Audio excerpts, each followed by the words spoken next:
Introduction: The Collective Hallucination. Look at your hand. Do it now. Lift your hand and look at it. Touch it. Feel the warmth of the skin, the texture of the fingerprints, the solidity of the bones beneath the flesh. Strike the table or the chair you are sitting in. Listen to the dull sound of the impact. Everything seems incredibly real, doesn't it? Everything seems solid, static, undeniable, and external to you. Welcome to the great cosmic joke. Welcome to the trap of the senses. What you have just experienced, the hand, the table, the sound, is a sophisticated biological lie. You are not touching a table. You are not seeing a hand. What is actually happening is that a series of invisible energy waves are crashing against your biological sensors, and these sensors are sending an electrical signal through a cable, nerve, toward a dark and silent room called the brain. There, in that absolute darkness, your brain decodes the electricity and projects a three-dimensional holographic image that you call my reality. You do not live in the world. You live within your brain's interpretation of the world. You are like a pilot, locked in a windowless cockpit, flying only by instruments. You believe the sky is blue because the radar tells you blue, but you have never actually seen the sky. If you are listening to this audiobook, it is because you have felt the glitch in the matrix. It is because, despite your efforts to manifest or attract, you continue to crash against walls that seem to be made of concrete. You continue to suffer from debts that seem mathematical, from illnesses that seem biological, and from loneliness that seems physical. The problem is not that you do not know how to create. The problem is that you believe too much in what is created. You have been taught to play the game of life, but no one told you that the board, the pieces, and the other players are projections of your own mind. You have been trying to move the mountain with a spoon, when the secret, as the child in the Matrix taught, is not to try to bend the spoon. That is impossible. The secret is to realize the truth. There is no spoon. This is not a book about how to get things within the dream. This is a book about how to wake up within the dream. We are going to dismantle the tyranny of your five senses. We are going to prove to you, using science and the most radical metaphysics, that your eyes lie to you 99% of the time. We are going to explore why time does not exist, why matter is emptiness, and why the people around you are mirrors that have no free will in your reality until you grant it to them. Get ready. What you are about to hear may cause you vertigo. You might feel resistance. Your ego will fight to defend the reality of its problems because the ego loves its nightmares. They give it identity. But if you are brave, if you dare to question the solidity of the ground you walk on, you will discover the absolute freedom of the lucid dreamer. You will no longer be a victim of circumstances because you will understand that there are no circumstances out there. There are only projections in here. The cage is open. In fact, there never was a cage. There was only fear of opening your eyes. Take a deep breath. Close your physical eyes so that you can finally open the true eye. Welcome to the real. Chapter 1: The Dictatorship of the Retina. The Biological Deception. Welcome to the first layer of the prison. If we are going to escape the matrix, we first have to understand how the bars of your cell are constructed, and the most ironic part is that the bars are not made of steel. They are made of light, or rather, of the limited and biased interpretation that your biology makes of light. The majority of human beings live under an absolute tyranny, the dictatorship of the retina. Their motto is, if I don't see it, I don't believe it. If I see it, it is true. They have surrendered their spiritual sovereignty to two small gelatinous spheres embedded in their skull. They believe their eyes are transparent windows. They believe they look outward and see what is there. Today I am going to prove to you with irrefutable data that your eyes are not windows. Your eyes are censorship filters. Your eyes are not designed to show you the truth. They are evolutionarily designed for only one thing: the survival of the primate. They are calibrated to see predators, food, and sexual partners. Everything else, the real structure of the universe, higher dimensions, infinite energy, the solutions to your impossible problems, is filtered, erased, and hidden before it ever reaches your consciousness. You live in a universe of infinite information, However, your biology forces you to live in a reality tunnel the size of a needle. And the worst part is not living in the tunnel. The worst part is believing that the tunnel is all that exists. The spectrum of blindness. Roso 35%. Let's start with the mathematics of your blindness. The universe is made of electromagnetic waves. It is an infinite ocean of frequencies vibrating at different speeds. Gamma rays, X-rays, ultraviolet, infrared, microwaves, radio waves, and in the middle of all that, a ridiculously small strip called visible light. Do you know how much of total reality your eyes are capable of capturing? Scientists have calculated it. Your eyes perceive approximately 0.0035% of the existing electromagnetic spectrum.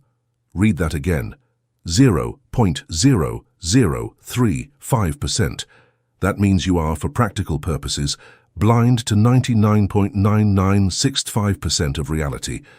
Right now, as you listen to this, you are sitting in a room that seems empty or quiet to you. It is a lie.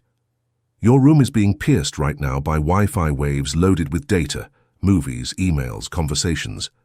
It is being bombarded by radio waves from local stations. It is being crossed by solar neutrinos. There are magnetic fields from the electrical installation in the walls. There is background radiation from the Big Bang. The air is dense, saturated, full of information and energy. But you look and say, there is nothing here. Your retina is a dictator that has decided to censor 99% of the news of the universe. And you base your life, your emotions, and your decisions on that remaining 0.0035%. Do you understand the madness? When you look at your bank account and see a zero, you are looking with the same defective instrument that does not see the Wi-Fi. You see the absence of visible matter, but you don't see the potential energy. If your eyes could see the full spectrum, you would not see scarcity.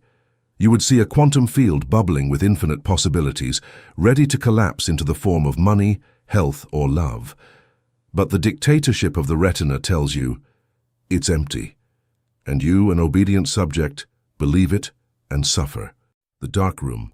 The brain has never seen the sun. Let's go deeper into the anatomy of the deception. Think about your brain. It is a mass of grey and wet tissue, hermetically enclosed within a box of bone, the skull. No light enters in there. Ever. It is an absolute and eternal darkness. Your brain has never seen a tree. It has never seen your mother's face. Your brain has never seen a sunrise. Your brain only knows one thing: electrical pulses. The process of seeing works like this. Photons, light particles, bounce off an object and hit your retina. The retina converts those photons into a chemical reaction and then into an electrical impulse. That electricity travels through a wire, the optic nerve, toward the back of the brain, visual cortex. There, in the darkness, the brain interprets those electrical sparks and constructs a 3D simulation to present to you, the consciousness. What you see is not the world. What you see is an internal model. It is a controlled hallucination generated by your brain based on electrical data. It is like your computer screen. When you see a yellow folder on your Windows desktop, is there really a yellow folder inside the computer? No. Inside there are zeros and ones. There is binary code. The computer creates the image of the folder. It does this because you, as a user, could not understand pure code. It is a user interface, UI. It is a simplification so that you can operate. The physical world, 3D, is your user interface. Money, houses, cars, people are the desktop icons. They are graphic representations of much more complex energy codes. The problem is that you have fallen in love with the icons and forgotten that they are only shortcuts. When you lose money, you have not lost energy. Energy is neither created nor destroyed. Only the icon has disappeared from your screen. The code is still there in the hard drive of the universe, the quantum field. The 80-millisecond delay, living in the past. Here is another fact that will destroy your confidence in the now. The process I just described, light, eye, nerve, brain, processing, image, takes time. Biology is slow. Electricity in the nerves does not travel at the speed of light. It travels at about 100 meters per second. Neuroscientists estimate that the brain takes about 80 milliseconds to process visual information and present you with the conscious image. What does this mean? That you always live in the past. You have never seen the present. It is physiologically impossible.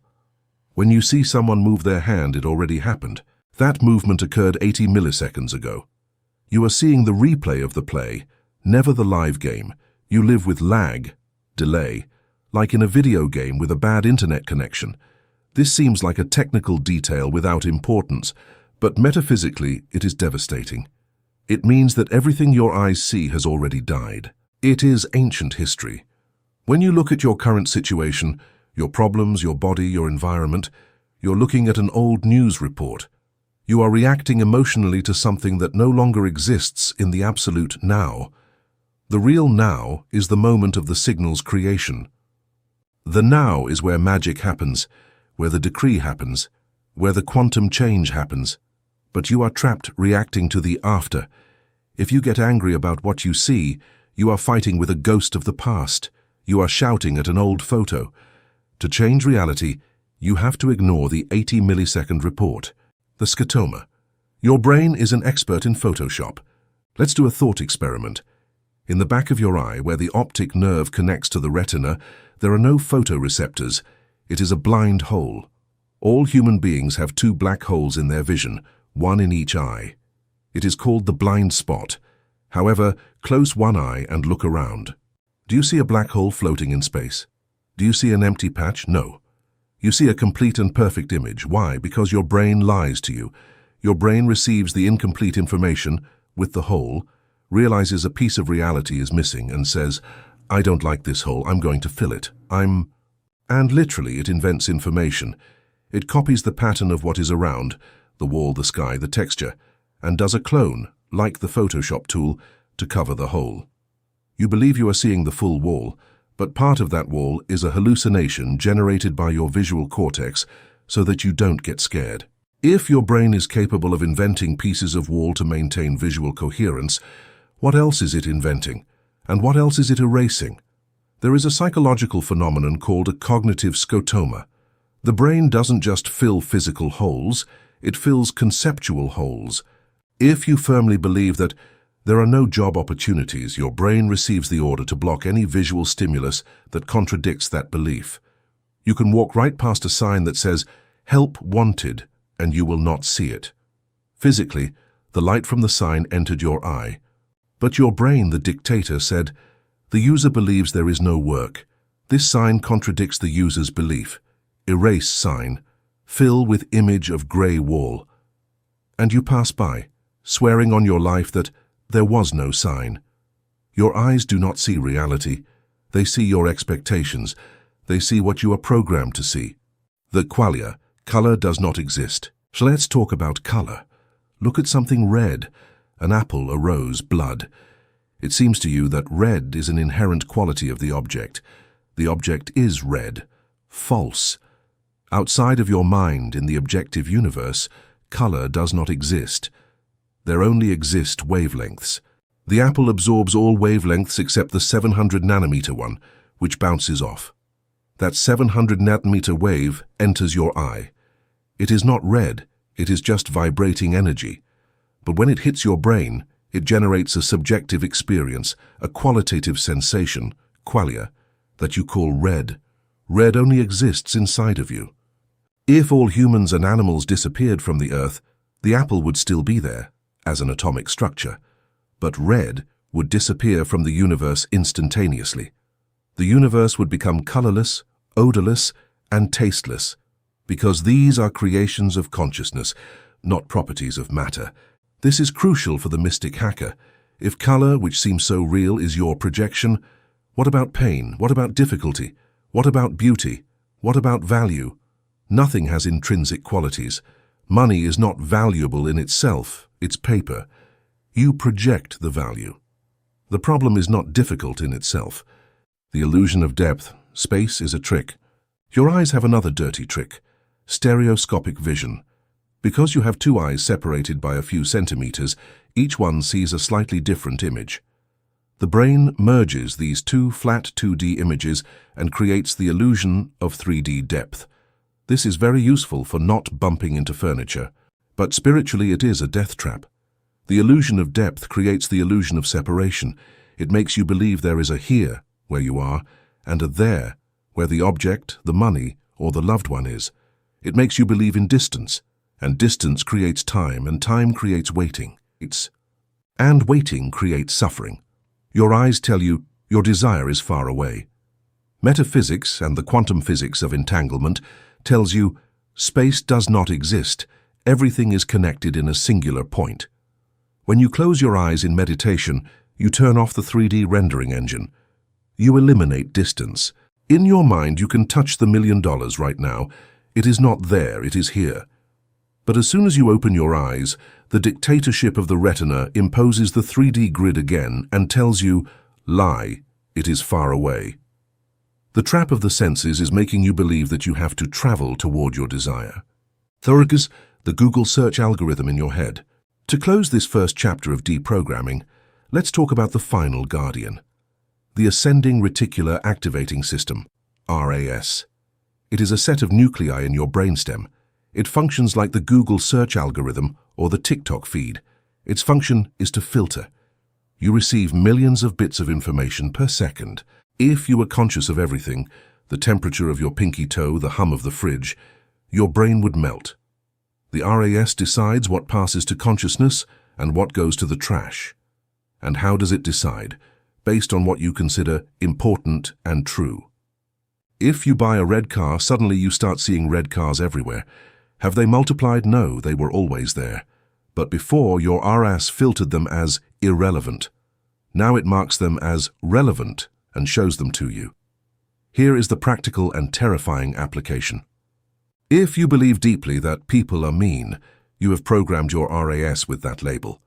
You will walk down the street and your brain will scan the crowd. It will ignore the 100 people who smile. It will filter them out. But it will detect with laser vision the one guy who is shouting. And it will present him to you on a silver platter. Look, master, mean people, you were right. And you will say, you see, my eyes don't lie. It's reality. It is not reality. It is your algorithm. You are living in a biological filter bubble. Your senses are constantly confirming your biases. The challenge: radical distrust. Commander, listener, seeker. The goal of this chapter is to break your innocence. I want you from today on to distrust your eyes. When you see something you don't like, do not say, this is the truth. Say, this is an interpretation. This is a filtering. This is a hallucination controlled by my past beliefs. When you look in the mirror and see yourself as ugly or old, remember, you are seeing photons interpreted by a culturally conditioned brain. You are not seeing yourself. When you look at your empty bank account, remember, you are seeing an icon on the screen, not the source code of the universe. If you can start to doubt the solidity of the physical world, you will have taken the first step toward hacking it. Because what is solid cannot be changed, like a stone. But what is a projection, an image, a light that can be changed in an instant if you change the slide in the projector? Chapter 2, Concrete Ghosts. The Illusion of Solidity. Welcome to the Abyss, Seeker. In the previous chapter, I took away your sight. I proved to you that your eyes are compulsive liars who only see 0.00035% of reality and invent the rest. But I know what you're thinking. Your rational mind, that watchdog of the ego, is barking right now. Okay, agreed, my eyes can deceive me with optical illusions or mirages. But what if I touch the wall? What if I hit the table? The pain is real. The hardness is real. Don't tell me this concrete wall is a hallucination, because if I run against it, I'll break my nose. It's a fair argument. The sense of touch seems like the ultimate proof. We say keeping your feet on the ground. We say it's a tangible reality. We associate truth with hardness. If something is hard, it is true. If something is ethereal, it is doubtful. Today, I am going to ask you to do something dangerous. I am going to ask you to doubt the very ground you walk on. I will prove to you, using elementary physics and advanced quantum mechanics, that you have never touched anything in your life. You have never touched your partner. You have never touched your children. You have never touched that wall. And what you call a concrete wall or an insurmountable problem is nothing more than an invisible force field. It is a choreography of empty energy. that your brain interprets as solid so you don't go crazy. The physical world is not made of rocks. It is made of concrete ghosts. The scandal of the atom, 99.999% of nothing. Let's begin our journey into the microscopic. Everything you see around you, your body, the chair, the building, planet Earth, is made of atoms. That's what we were taught in school. But we were taught wrong. They showed us drawings of little balls stuck to each other like grapes in a cluster. The reality of the atom is much more disturbing. Imagine that the nucleus of an atom, where the protons and neutrons, the mass, are, is a golf ball located in the center of a professional soccer stadium. Where are the electrons? In the stands? On the grass? No, the first electron would be orbiting outside the stadium miles away. And what is there between the golf ball in the center of the field and the electron in the parking lot? Nothing. Absolute vacuum. Hollow space. Matter is literally 99.9999999% empty space. If you could eliminate the empty space from all the atoms that make up the bodies of all humans on Earth, all of humanity would fit in the volume of a sugar cube. A sugar cube that would weigh millions of tons, yes, but a cube nonetheless. Look at yourself now. Look at your legs. They look solid, right? They are an optical illusion. They are a cloud of statistical probabilities with a ridiculously small nucleus of mass dispersed in an ocean of nothingness. You are a ghost. You are made of vacuum. You walk on a floor made of vacuum. You live in a house made of vacuum. So the million-dollar question is, if I am 99% vacuum and the wall is 99% vacuum, why can't I walk through the wall? Why, if I sit in the chair, don't I fall through it to the center of the earth? Why do ghosts collide? The force field, the lie of touch. Here is where the great revelation comes in. Electromagnetic repulsion. What prevents you from walking through the wall is not matter. It's not that there are things hitting things. What occurs is a conflict of force fields. The electrons orbiting your atoms have a negative charge. The electrons in the wall also have a negative charge. What happens when you try to bring two magnets together by the negative pole? They repel each other. You feel an invisible resistance. The harder you push, the harder the magnetic field pushes back. They don't touch, but they reject each other. When you put your hand on the table and feel hardness, what you are feeling is not the table. You are feeling the force of repulsion from the table's electrons pushing against the electrons of your hand. At a microscopic level, the atoms of your hand never touch the atoms of the table. There is always an infinitesimal space between them, the van der Waals radius. You are levitating at an atomic distance from the chair. The sensation of touch is, in reality, a brain interpretation of electrical repulsion.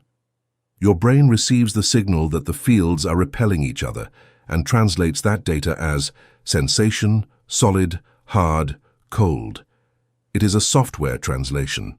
Your solid world is just a collection of interacting force fields. You do not live in a material world. You live in an electrical world. And electricity is not solid. It is energy, vibration, frequency. If you could change the frequency of your atoms, you would walk through the wall as if it was smoke. In fact, neutrinos cross the entire Earth millions of times per second without hitting anything. The dense hologram. Persistence of vision. If solidity is an electromagnetic trick, why is it so persistent? Why does the problem, the debt, the illness, the conflict seem so real and hard to move? Because you are living in a dense hologram. David Bohm, one of the most brilliant theoretical physicists of the 20th century, proposed that the universe works like a giant hologram. In a hologram, the information of the entire image is contained in every small part of the film. 3D reality is the holographic projection of information that resides at a deeper level, the implicate order. You are the projector. Your beliefs are the film. The light of your consciousness passes through the film and projects solid reality. The problem is that you try to change reality by interacting with the projection. Imagine you're at the movies watching a horror film. A monster appears. You get up from your seat, run to the screen, and try to punch the monster. You break your hand against the screen. The monster doesn't even flinch. It's still there. You scream, "It's invincible. It's so solid." It's not solid. It's light. You can't fight light with your fists. To make the monster disappear, you don't have to hit it. You have to go to the projection booth and change the film. Your concrete ghosts, your 3D problems, are projections of hardened light.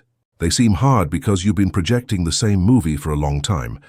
The image has been burned into the screen, but they are still light. They are still 99.9% vacuum and 0.1% electrical repulsion. They have no substance of their own. They only have the substance you give them with your attention. The physics of obstacles. Why does it hurt? Very well, you say, but if I hit my finger with a hammer, it hurts. That pain is not a holographic theory. Let's talk about pain. Pain is not in the finger. If you cut the nerve going from the finger to the brain, you can crush the finger with a hammer and you will feel absolutely nothing.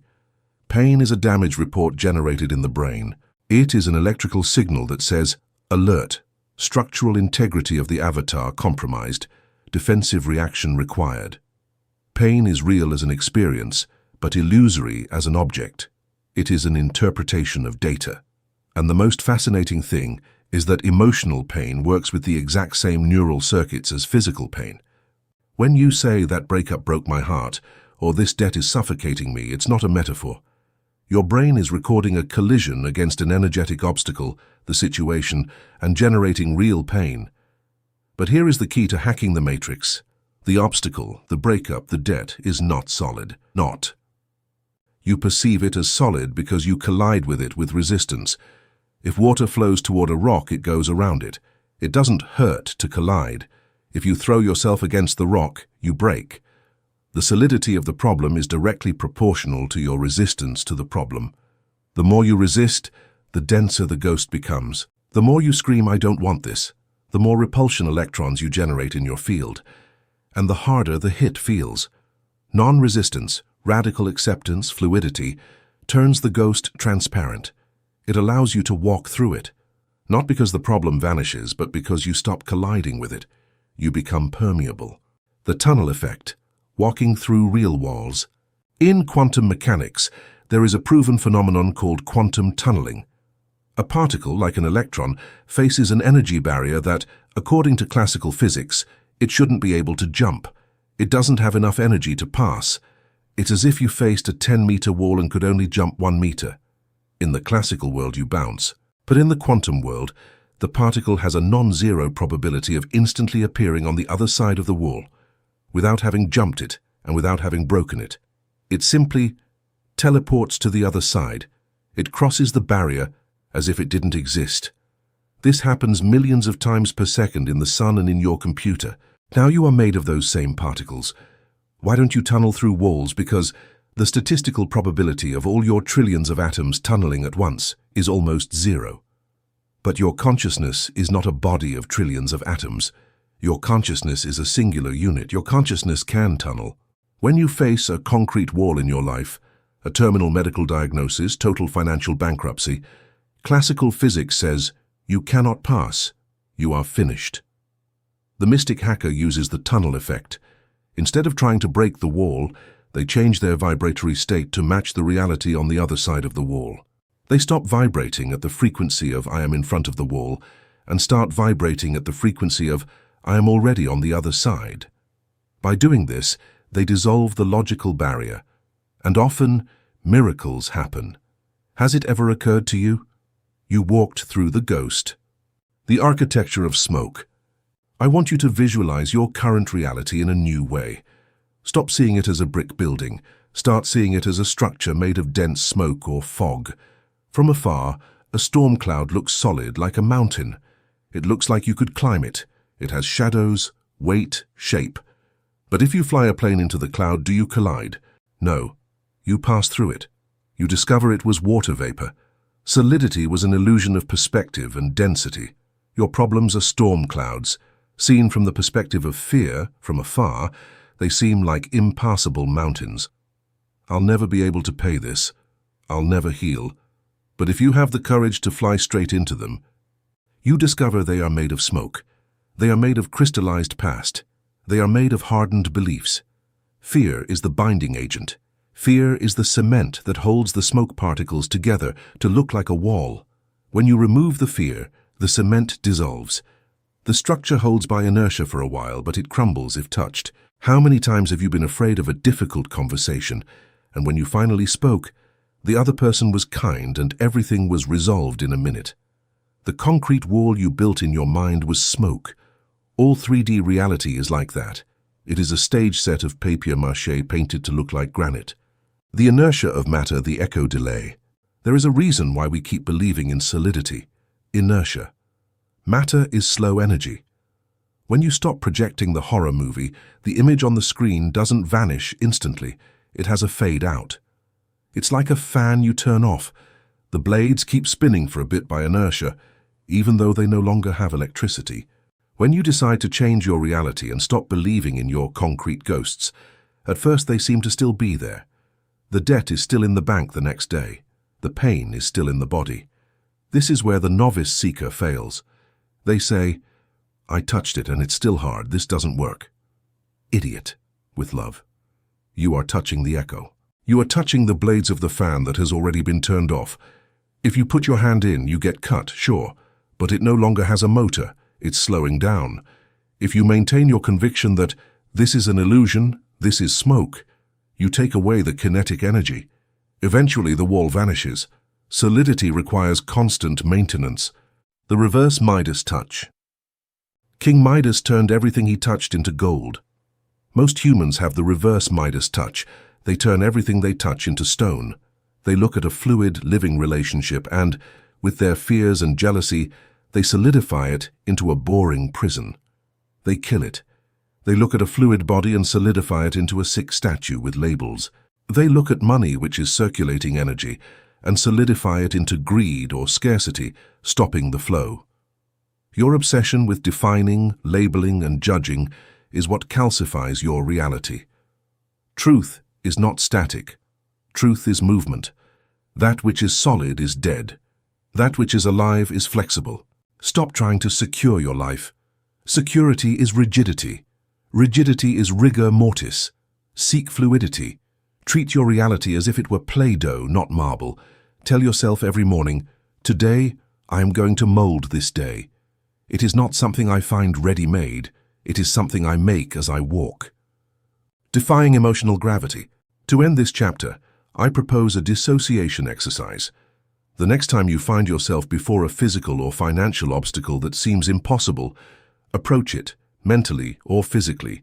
Touch it, look at the bill, feel the symptom, and say out loud, "This is 99.999% vacuum. The solidity I feel is only my own electrical resistance. I withdraw my resistance. I withdraw my judgment. I recognize you as a ghost. You have no power over me, for I am the consciousness that projects you." Feel how you take the weight off it. Feel how you turn concrete into styrofoam. It remains the same object visually, but it no longer has weight. You can move it, you can kick it, you have stopped being a victim crushed by matter. Now you are a ghost, consciousness, playing with other ghosts, matter, and ghosts can walk through walls. But wait, if all this is an empty projection, where does it come from? Who is putting the movie on? Is there a real outer world feeding my senses, or am I the only generator of the entire universe? Chapter 3, The Mirage of the Outside. Quantum Solipsism. Welcome to the solitude of God, seeker. In the previous chapters, I took away your sight and the ground beneath your feet. I proved that your eyes filter reality and that solid matter is an electrical ghost. But you still have one refuge left. You still believe in the outside.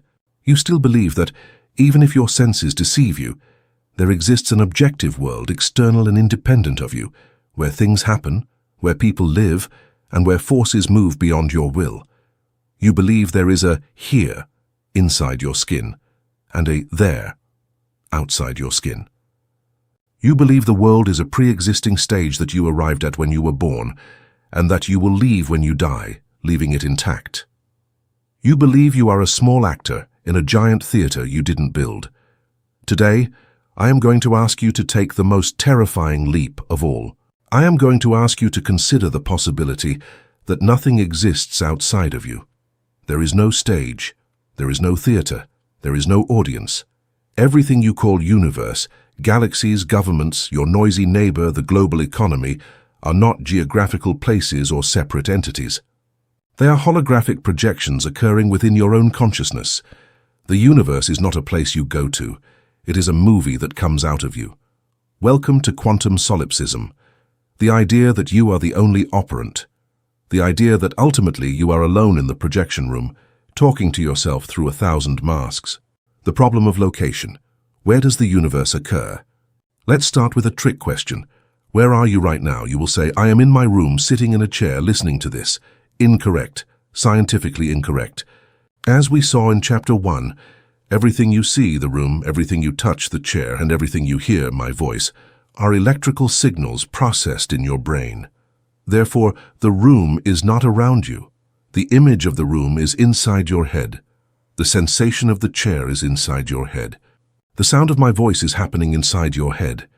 If you were to undergo neurosurgery and certain neurons were stimulated, you could be smelling roses, seeing the sea, and feeling the sun on your face while in a cold operating room. For you, reality would be the beach. Where is that beach? It doesn't exist geographically. It exists neurologically. But here is the twist. Real reality is no different. You have never left your skull. You have never had an experience outside of your consciousness. Everything you have loved, hated, touched, or seen has always occurred in the private theater of your mind. The concept of outside is an illusion generated by depth projection. It's like when you wear virtual reality, VR glasses. Your eyes see a distant horizon, distant mountains, approaching enemies. But if you try to walk toward the mountain, you hit your living room wall. The mountain is not there, The mountain is on the LCD screens 2 centimeters from your eyes. The physical universe is your biological VR headset. There is no there. Everything is here. Everything is an internal event. The Einstein paradox. Does the moon exist? Albert Einstein, uncomfortable with the implications of quantum mechanics, once asked physicist Niels Bohr, "Do you really believe the moon is not there if nobody looks at it?" Bohr, father of the Copenhagen interpretation, had to admit that, according to quantum physics, we cannot claim the moon exists as a physical object. Without an observer, the moon is a wave of probability. It is a mathematical function. It is not a rock. Biocentrism, proposed by scientist Robert Lanza, takes this to the logical extreme. Biology, consciousness, creates reality, not the other way around. The universe did not create life. Life creates the universe. Without an eye to see, there is no light, only electromagnetic waves. Without an ear to hear, there is no sound, only air compression. Without a mind to interpret, there is no time or space. This means you are not an inhabitant of the universe. You are the container of the universe. The universe depends on you to exist in its current form. Every morning when you wake up, you collapse the wave function and turn on the world. Your problems, your debts, and your relationships are loaded into the RAM of reality the moment you put your attention on them. If you could withdraw your attention completely, as in deep sleep or a coma, the world would disappear for you. For the quantum solipsist, the world is not a fixed place. It is a response.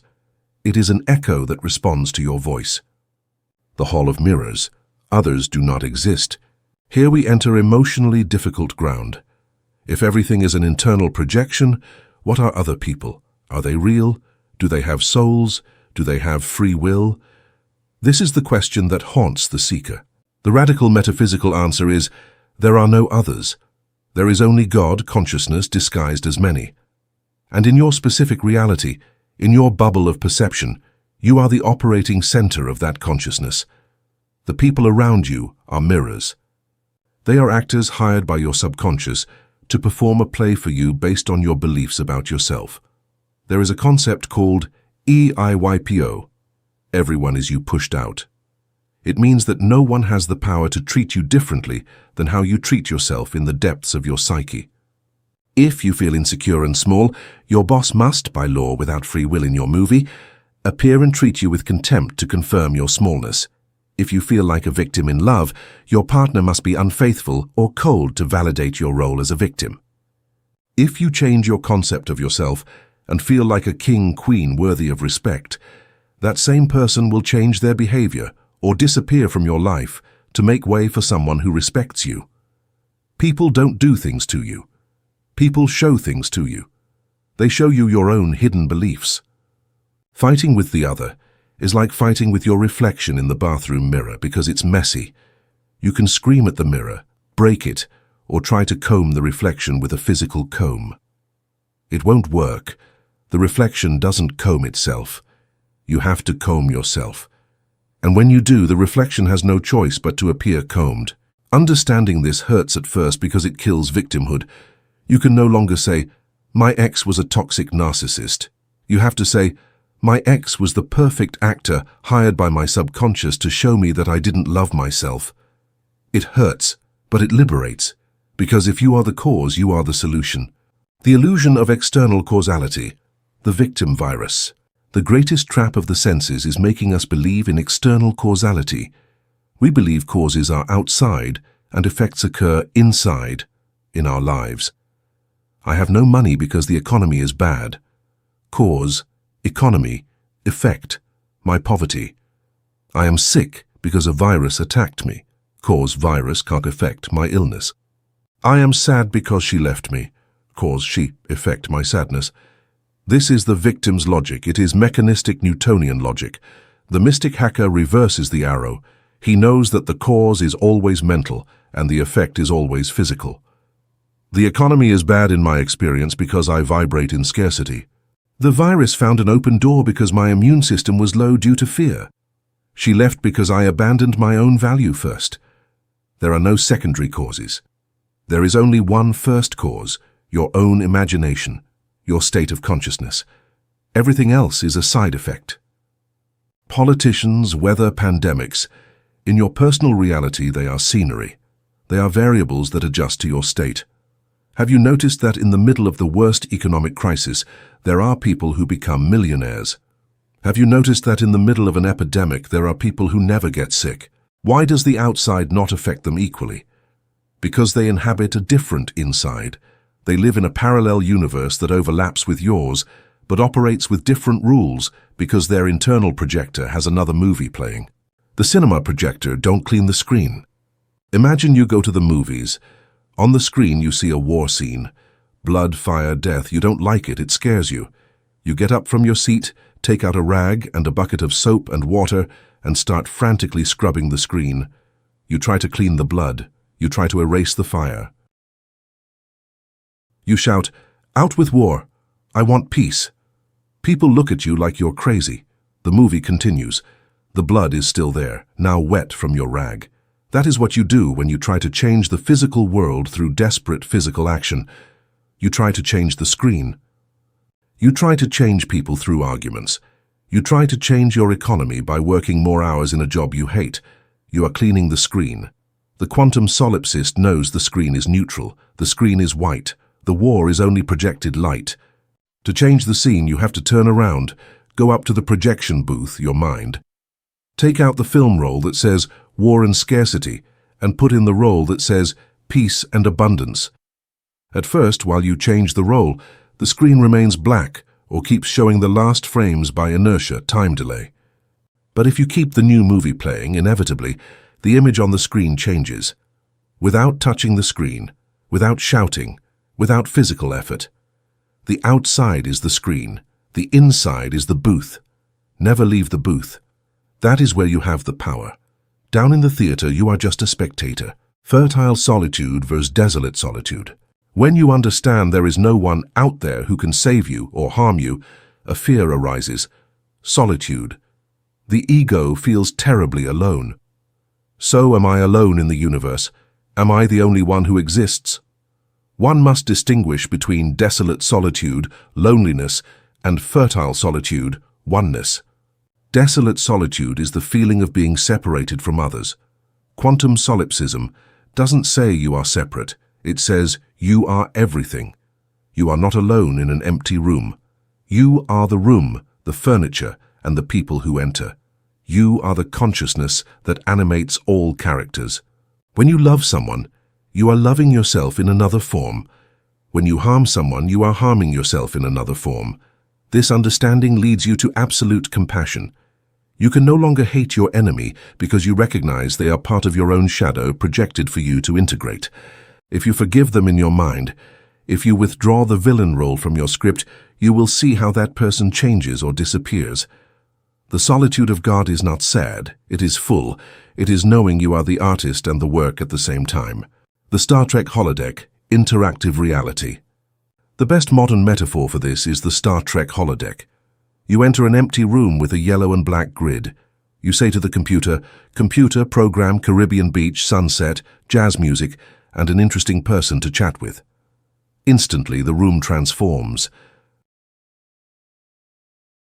You feel the sand, force fields. You smell the sea, synthesize chemistry.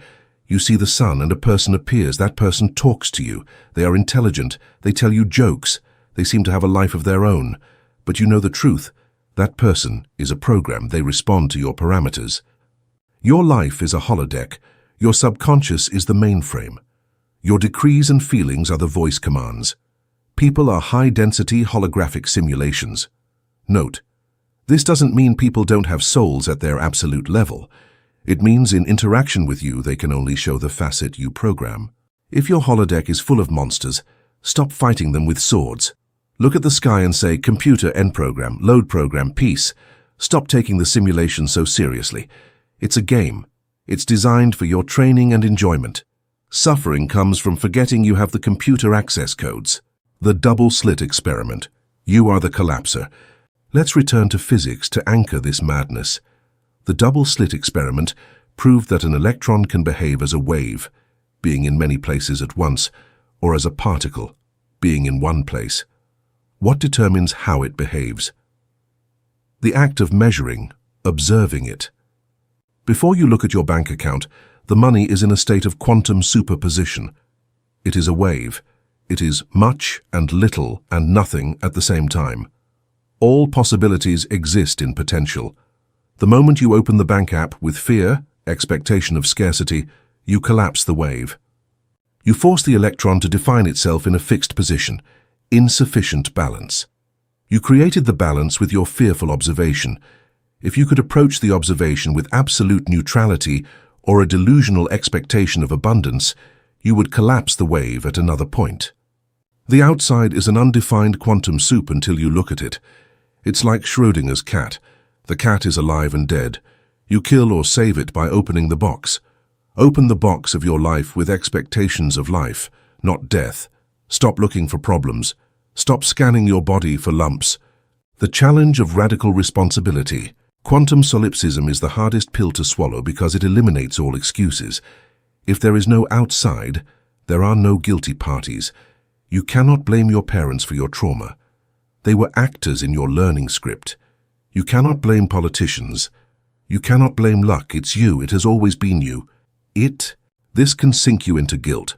It's all my fault. I'm a mess. Or elevate you to absolute power. If I created it all, I can uncreate it and create something better.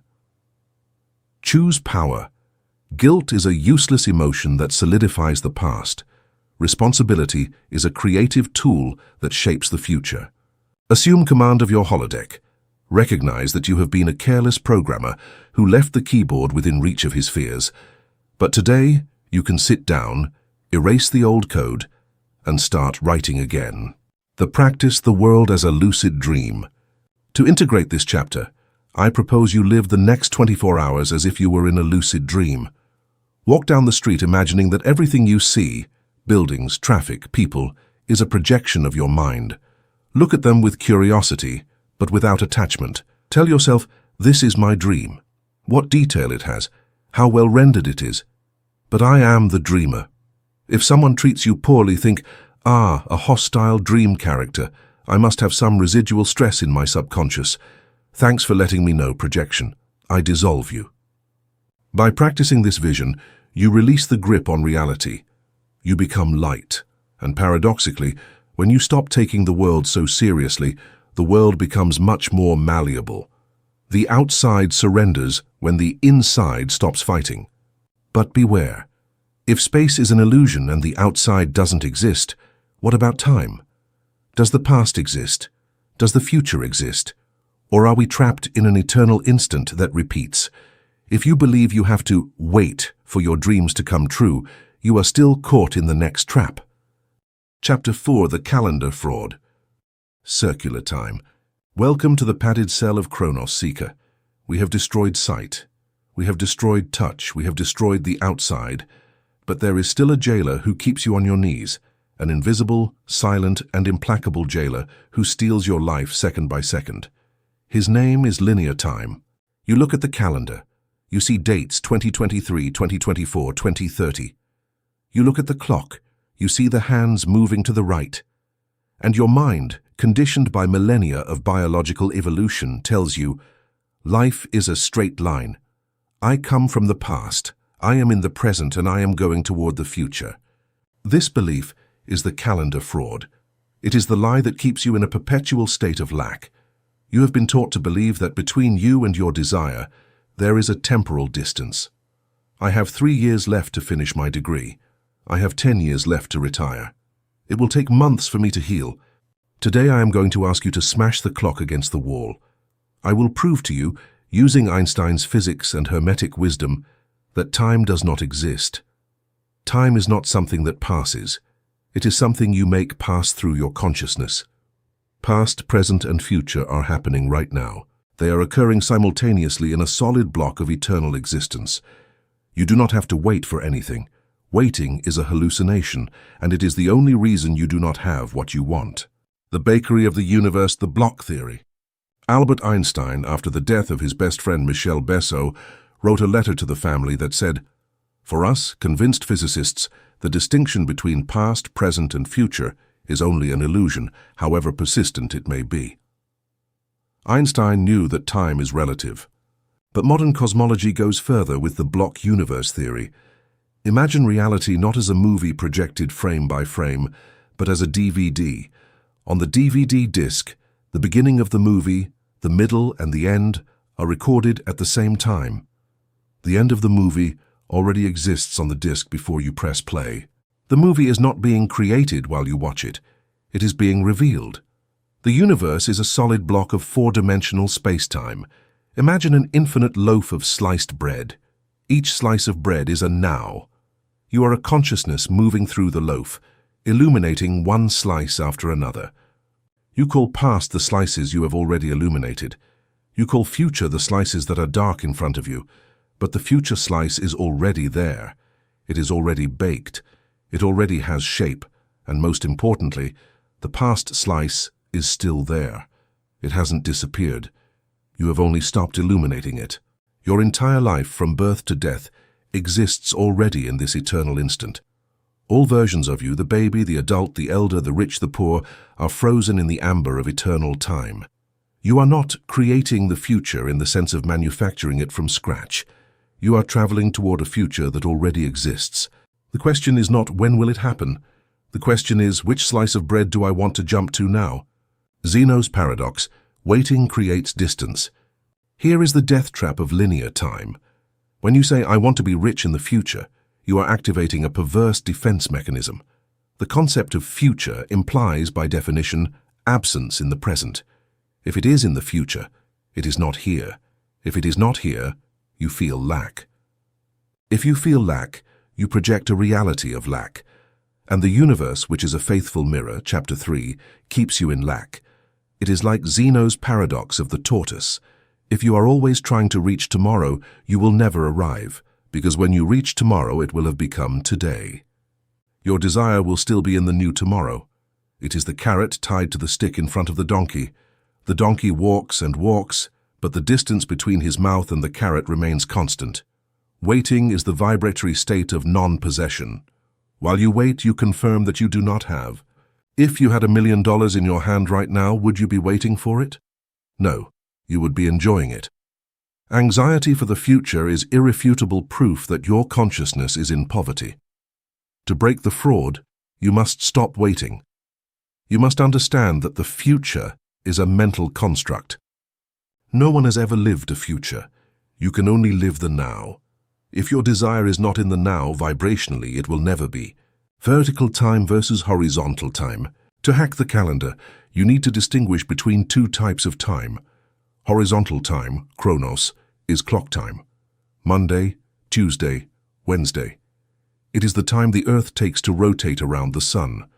It is useful for not missing the train, but useless for manifestation.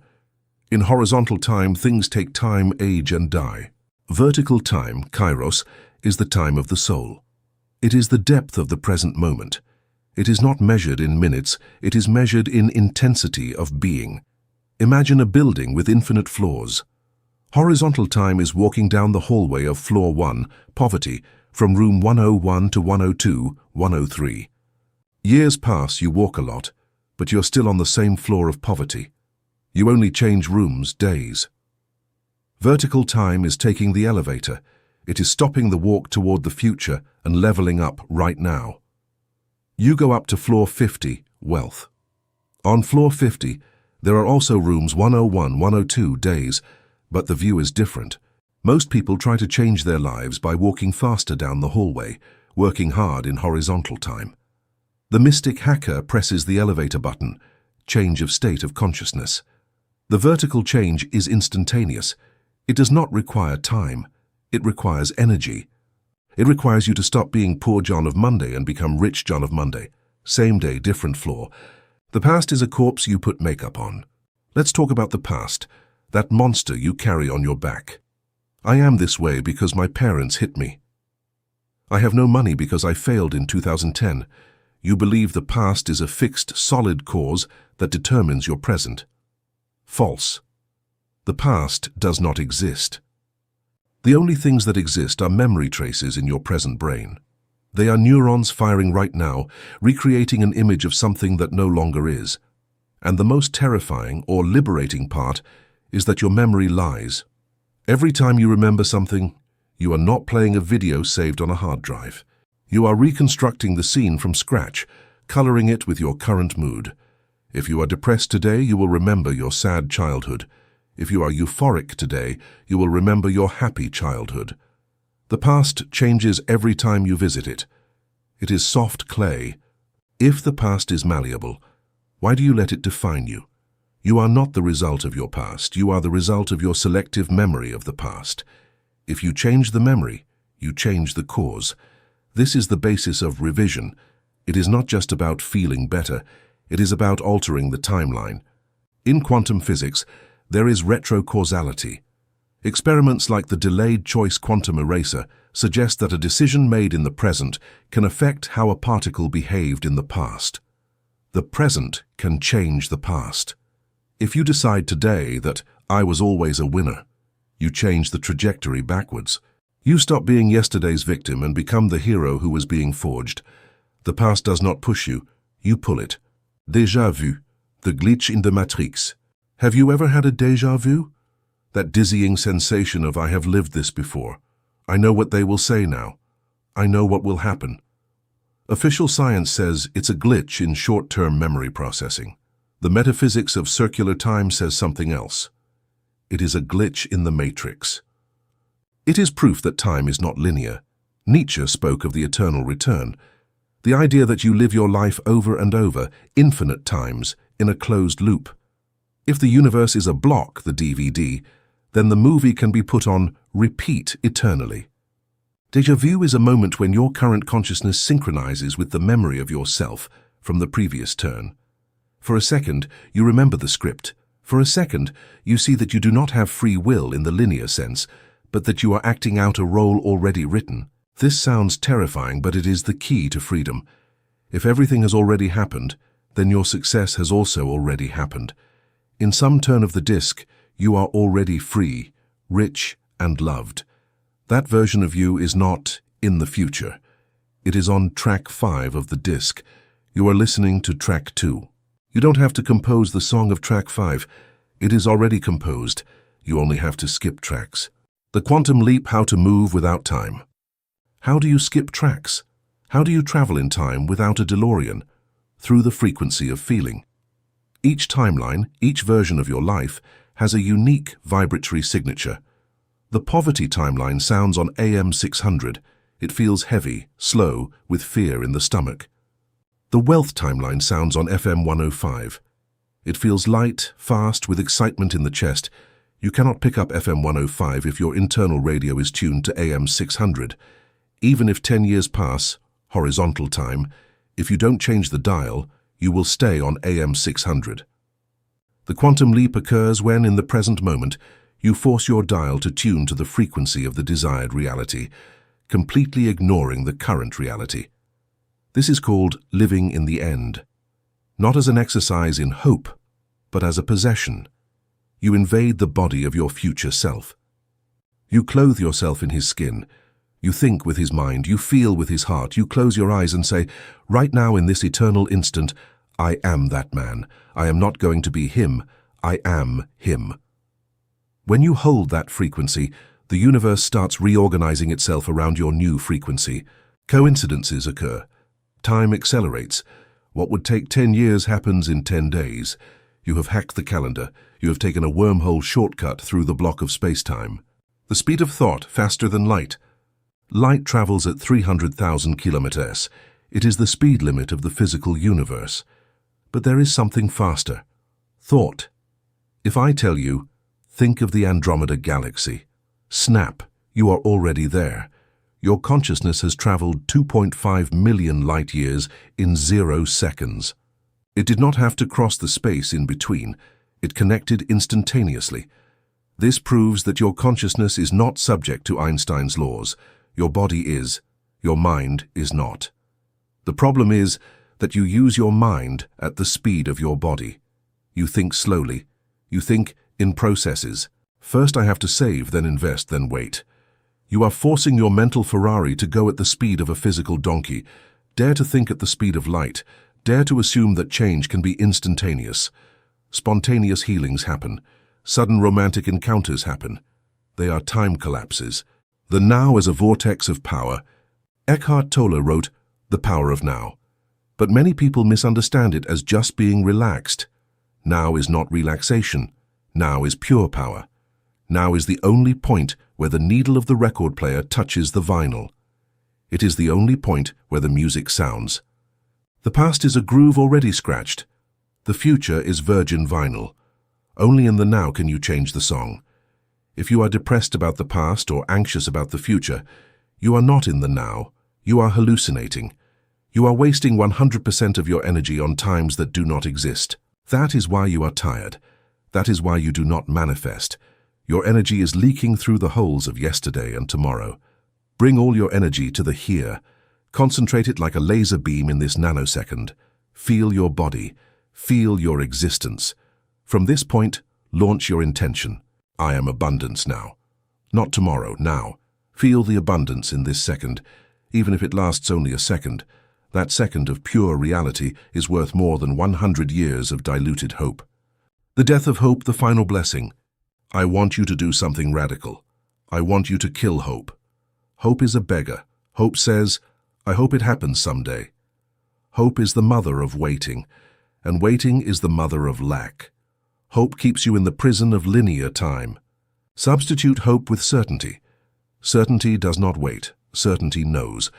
When you order a pizza, you don't have hope it will arrive. You have certainty, and that is why you relax and set the table. If you have certainty that your desire exists in the block universe, you stop looking at the clock. You know it is inevitable. You know it has already occurred on the higher plane. And paradoxically, when you stop waiting, time collapses. The future runs toward you and hits you in the face in the form of the present. The time traveler's exercise. To close this chapter, we are going to do a time dislocation exercise. Tonight, when you go to sleep, do not fall asleep thinking about, tomorrow I have to work. That anchors you to linear time. Close your eyes and imagine you are your future self 10 years from now. Imagine that future self, rich, healthy, happy, is remembering that distant day when I listened to that audiobook and everything changed. Look at your current bed, your current room, your current problems, with nostalgia. Say to yourself, oh, I remember when I was worried about that money. How sweet. I didn't know what was coming. I didn't know everything would be solved so fast. If I could go back and tell myself to relax. Feel the tenderness of someone looking at an old photo. Fall asleep from the perspective of the future, remembering the present as past. By doing this, you trick your brain. You position your consciousness at the goal. You turn the present into something that already happened and was overcome. You turn it into a memory, and memories fade. You have broken the calendar. You have stepped out of time. Now you are floating in eternity, but if time is circular and the outside is a mirror, who are those others who seem to have a life of their own? Are they real? Are they biological robots? Chapter 5. Headless Puppets. EIYPO. Everyone is you pushed out. Welcome to the theater of automatons, Seeker. We have dismantled matter, space, and time. Now we go for the final blow. We are going to dismantle the others. Think of the person you love most. Think of the person you hate most. Think of your boss who ignores you, your ex who blocked you, your neighbor who makes noise. They feel real, don't they? You feel they are free agents with their own agendas, their own private thoughts, and an independent will that often clashes with yours. You believe they do things to you. You believe they love or hate you by their own decision. You believe you are a victim or beneficiary of their behavior. Today I'm going to tell you something that your ego will violently reject at first, but if you accept it, will give you absolute control over every relationship in your life. Those people do not exist as you think they exist. They have no free will in your reality. They do not have the ability to choose how to treat you. They are headless puppets. They are empty suits, hired actors, biological avatars waiting, frozen on the stage, for you to write the script for them. Welcome to the most radical law of metaphysics. EIYPO. Everyone is you pushed out. Everyone is you pushed out. There is no one out there. There are only echoes of your own voice. The mirror does not hate you. The mechanics of reflection. Let's start with a brutal analogy. You wake up in the morning, go to the bathroom and look in the mirror. You see that your hair is messy and there is a coffee stain on your shirt. The reflection looks back at you with a tired face. Do you get angry with the reflection? Do you scream at the mirror, "Hey, you comb your hair"? If you did that, you would be crazy. You know perfectly well that the reflection has no will of its own. The reflection did not decide to be messy. The reflection is a slave to your state. It can only do what you do. It can only be what you are. Now leave the bathroom and enter your life. You meet your partner and they are cold. You meet your boss and they are critical. And you react. You get angry. You cry. You try to convince them to change. You shout, "Treat me better. Value me." You are screaming at the mirror. Those people are 3D reflections of your 4D state of consciousness. Your partner didn't decide to be cold. They are reflecting your own insecurity. Your boss didn't decide to be critical.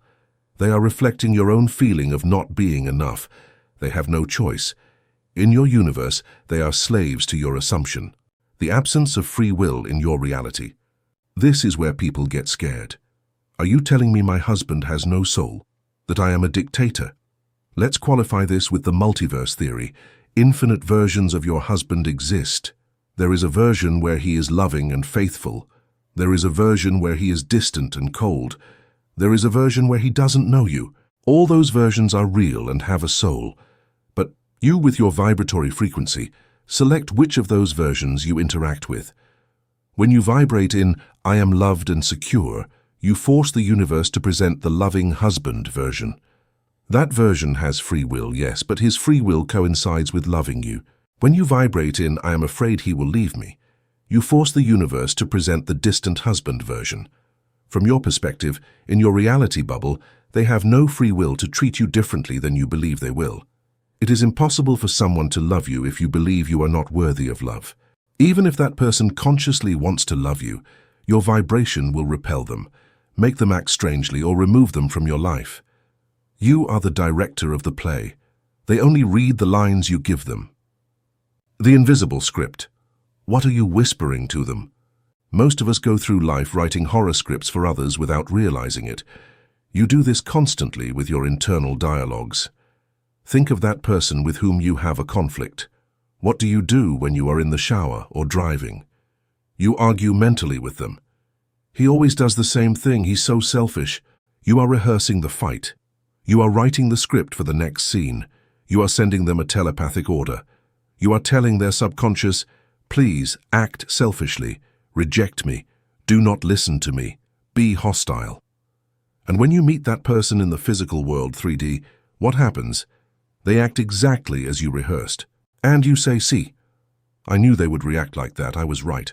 You weren't right, you created it, you put the words in their mouth with your negative expectation. You forced them to be the villain of your movie because you were vibrating in the role of the victim. No one can be a villain if there is no victim. If you drop the victim role, they have to drop the villain role. They either change or they leave. They cannot keep acting in a play that has been cancelled. Headless puppets, the metaphor. Visualize the people in your life as store mannequins. They are perfect, realistic, but they have no heads. They have no mind of their own directed toward you. Above their necks is a cloud of smoke waiting to take shape. When you approach them with an assumption, my boss is a tyrant, you place the tyrant head on them. Immediately the mannequin comes to life, looks at you with hatred and shouts at you. You get scared and say how mean he is, but it was you who put the head on him. If tomorrow, before going to work, you do a work of revision and assumption, closing your eyes and visualizing your boss smiling and being generous, you take off the tyrant head and put on the mentor head. You hold that image with faith. When you arrive at the office, two things can happen. 1. Your boss will treat you with a suspicious kindness. 2. If his energy is too dense to hold the mentor head, the universe will remove him from your script. He will be fired, transferred, or you will find a better job.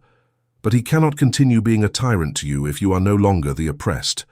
The concept of headless puppet is not to dehumanize others. It is to make you responsible. It is so you stop blaming them and understand every interaction is a diagnosis. Thought transmission, the mental Wi-Fi. This is the part official science denies, but mystical experience confirms. Thought is transmitted. We are not isolated in separate skulls. We are all connected in a soup of unique consciousness, the one mind. Your thoughts about another person do not stay in your head.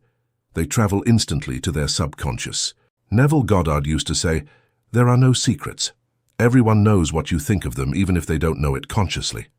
If you think someone is stupid or a traitor, even if you smile, that person will feel discomfort. Their subconscious picks up your signal of contempt, and they will react. Conversely, if you love someone in secret, if you admire them, they will be attracted to you like moths to a light. They won't know why. They will tell you, I don't know what you have, but I feel good with you. What you have is a high concept of them. You are sending a signal that says, you are wonderful. Do you want someone to fall in love with you? Stop trying to seduce them with physical manipulation techniques. Start seducing them mentally. Assume they already love you. Feel they are loving toward you. Speak to them mentally with tenderness. Stop being afraid of rejection.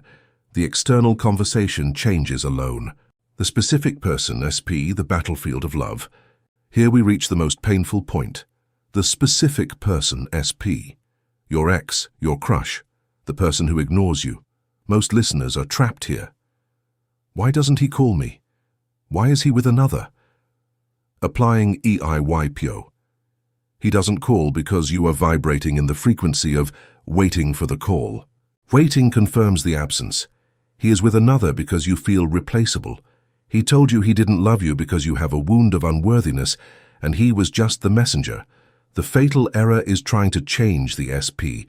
You try to call more or ignore them to make them jealous. That is mirror manipulation. To get someone back, you have to take the focus off them and put it on you. You have to fall in love with yourself to such an extent that the idea of someone not loving you seems ridiculous. You have to get on the pedestal. Most of you put the SP on a pedestal and you get on your knees, looking up and saying, oh, you are so valuable, please love me. Energetically, that is repulsive. People don't fall in love with beggars. They fall in love with kings and queens. Take the SP off the pedestal. They are just people. They are reflections. Get up there yourself. You are the prize. It is inevitable. Trolls and enemies, your dark teachers. What about the people who hate you? The internet trolls, the sworn enemies. Are they also me pushed out? Yes. They are the parts of your shadow you don't want to recognize. They are the personification of your own doubts. If you fear criticism, a troll will appear. If you fear being robbed, a thief appears. The enemy is the most loyal servant of your fear. They are there to show you the holes in your armor of faith. Do not fight them. If you fight a troll, you give it reality.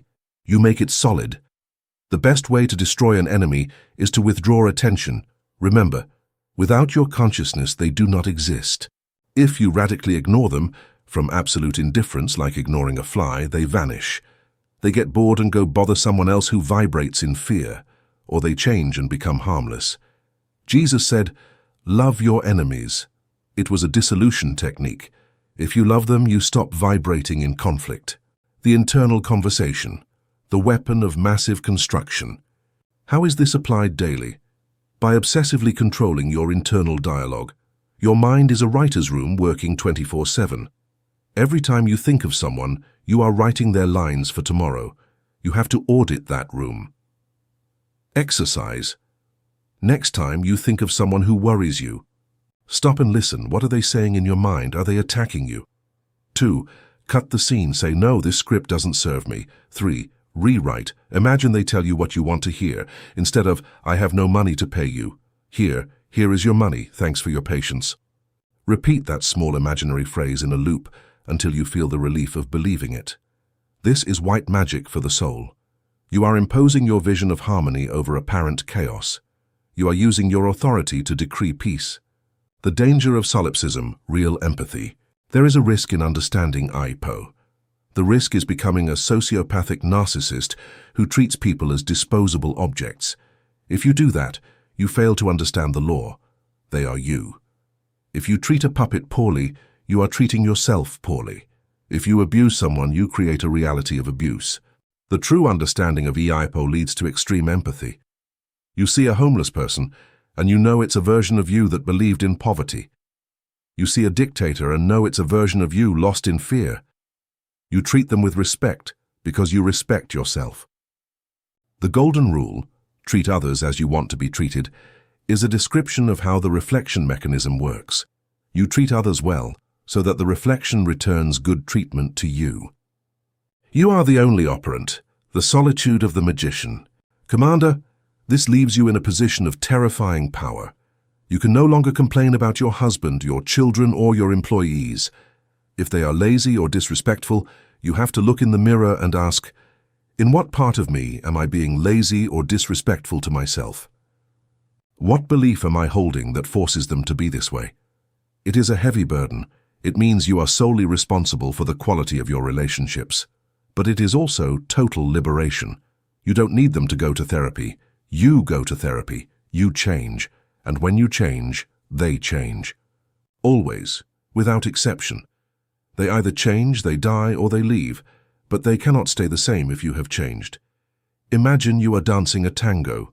If you change the step, your partner must change the step, or trip and fall. You lead the rhythm. Stop waiting for the puppet to move alone. Move the strings. The puppet experiment. To close this chapter, let's play. Choose a difficult person, someone not too important like an annoying co-worker. For 3 days, do an experiment. Every time you think of them, imagine them smiling and saying, "Thanks for everything, you're great." Just that. Do not act differently in person. Just change the script in your head. If a negative thought appears, erase it and put back the smile. I guarantee that before the weekends, that person will do something that will surprise you. They will bring you coffee or greet you kindly. You will see the string move, and you will feel a chill.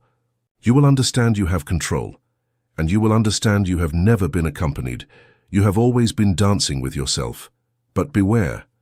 To move the strings, you must be able to observe without reacting to what the puppet is doing right now. This requires the control of judgment. Chapter 6. The Eye That Freezes Hell, the Observer Effect. Welcome to the cryogenic chamber, seeker. Look around your life. Look at those situations that seem stuck for years, that debt that never goes down, that chronic back pain that always returns, that family relationship frozen in conflict for a decade. You ask yourself, why doesn't it change? I have made affirmations, I have visualized, I have tried to be positive, but the rock remains there, immovable. The answer will hurt you, but it will set you free. The rock remains there because you keep looking at it. And you do not look at it with innocence, you look at it with judgment. You look at it and say, this is bad, this is difficult, this is unjust. And at the precise instant you emit that judgment, you become the Medusa of Greek mythology. Remember the myth? Medusa was a gorgon with snakes for hair who had a terrible power. Everything she gazed upon turned to stone. You are Medusa. Your attention charged with judgment is the petrifying ray. Every time you focus on a problem and label it as a problem, you collapse the quantum wave function, which is fluid and changing, and turn it into a solid particle, which is fixed and hard. You are freezing your own hell with your gaze. Today we are going to learn to stop looking, or rather we are going to learn to look in a way that melts the ice instead of manufacturing it. The physics of the gaze, the wave collapse revisited. Let's return to the quantum laboratory. We already know that reality is a wave of probabilities until it is observed. But what they don't usually explain in documentaries is that the quality of observation determines the quality of materialization. The universe is not a blind mechanism. It is a mechanism sensitive to expectation. If you observe a financial situation with fear, I'm going to go bankrupt, you are forcing the electrons in your bank account to behave in a chaotic and restrictive manner. If you observe that same situation with neutral curiosity or with faith, the electrons behave in an orderly and expansive way. The problem is that you do not know how to observe, you know how to judge. For the human ego, looking and judging are synonyms. You see rain, you say bad weather, you see a bill, you say misfortune, you see a symptom, you say illness, you do not see raw facts, you see moral labels, and those labels are code instructions for the matrix. When you label something as bad, you are giving an order to the subconscious. Command: maintain this situation. Reason: I have defined it as a threat and I must monitor it. Execute: solidification. What you resist persists. Not because the universe punishes you, but because by resisting it, you are lending it your maximum attention. And attention is creative energy. You are feeding the monster with your fear. You are making it real. The glue of reality, importance. Vadim Zeland, the Russian quantum physicist creator of transurfing, speaks of excess potentials. He says that nature always seeks balance.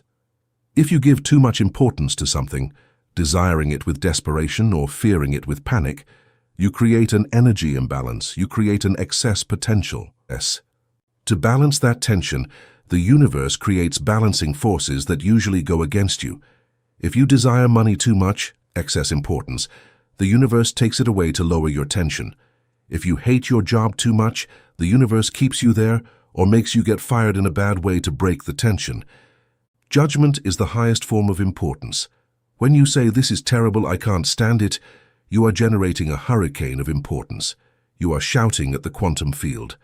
And the quantum field responds by tightening the knot. The problem becomes denser, heavier, more difficult. It sticks to you like gum on a shoe. The more you try to remove it with hands dirty from fear, the more it spreads and the more it soils. To dissolve a problem, you have to withdraw importance from it. You have to look at it and say, "So what?" You have to shrug your shoulders. Not from irresponsibility, but from sovereignty. Yes, I have a debt, so what? It's just money, it will be paid, it's not my identity, it's not the end of the world. It's a game of numbers and I know how to play. The moment you take off the terrible label and put on the irrelevant label, the glue disappears. The problem stops being solid, it becomes fluid. And then, and only then, can it change. The fable of the Chinese farmer, the death of good and bad. You probably know the story, but I need you to integrate it now as your mental operating system. A farmer has a horse. The horse runs away. The neighbors say, "What bad luck." Judgment, bad. The farmer says, "Maybe." Neutral observation. The next day, the horse returns with 3 wild mares. The neighbors say, "What good luck." Judgment, good. The farmer says, "Maybe." The farmer's son tries to tame a mare, falls and breaks his leg. The neighbors, "What bad luck." The farmer, "Maybe." The army comes to recruit young men for war.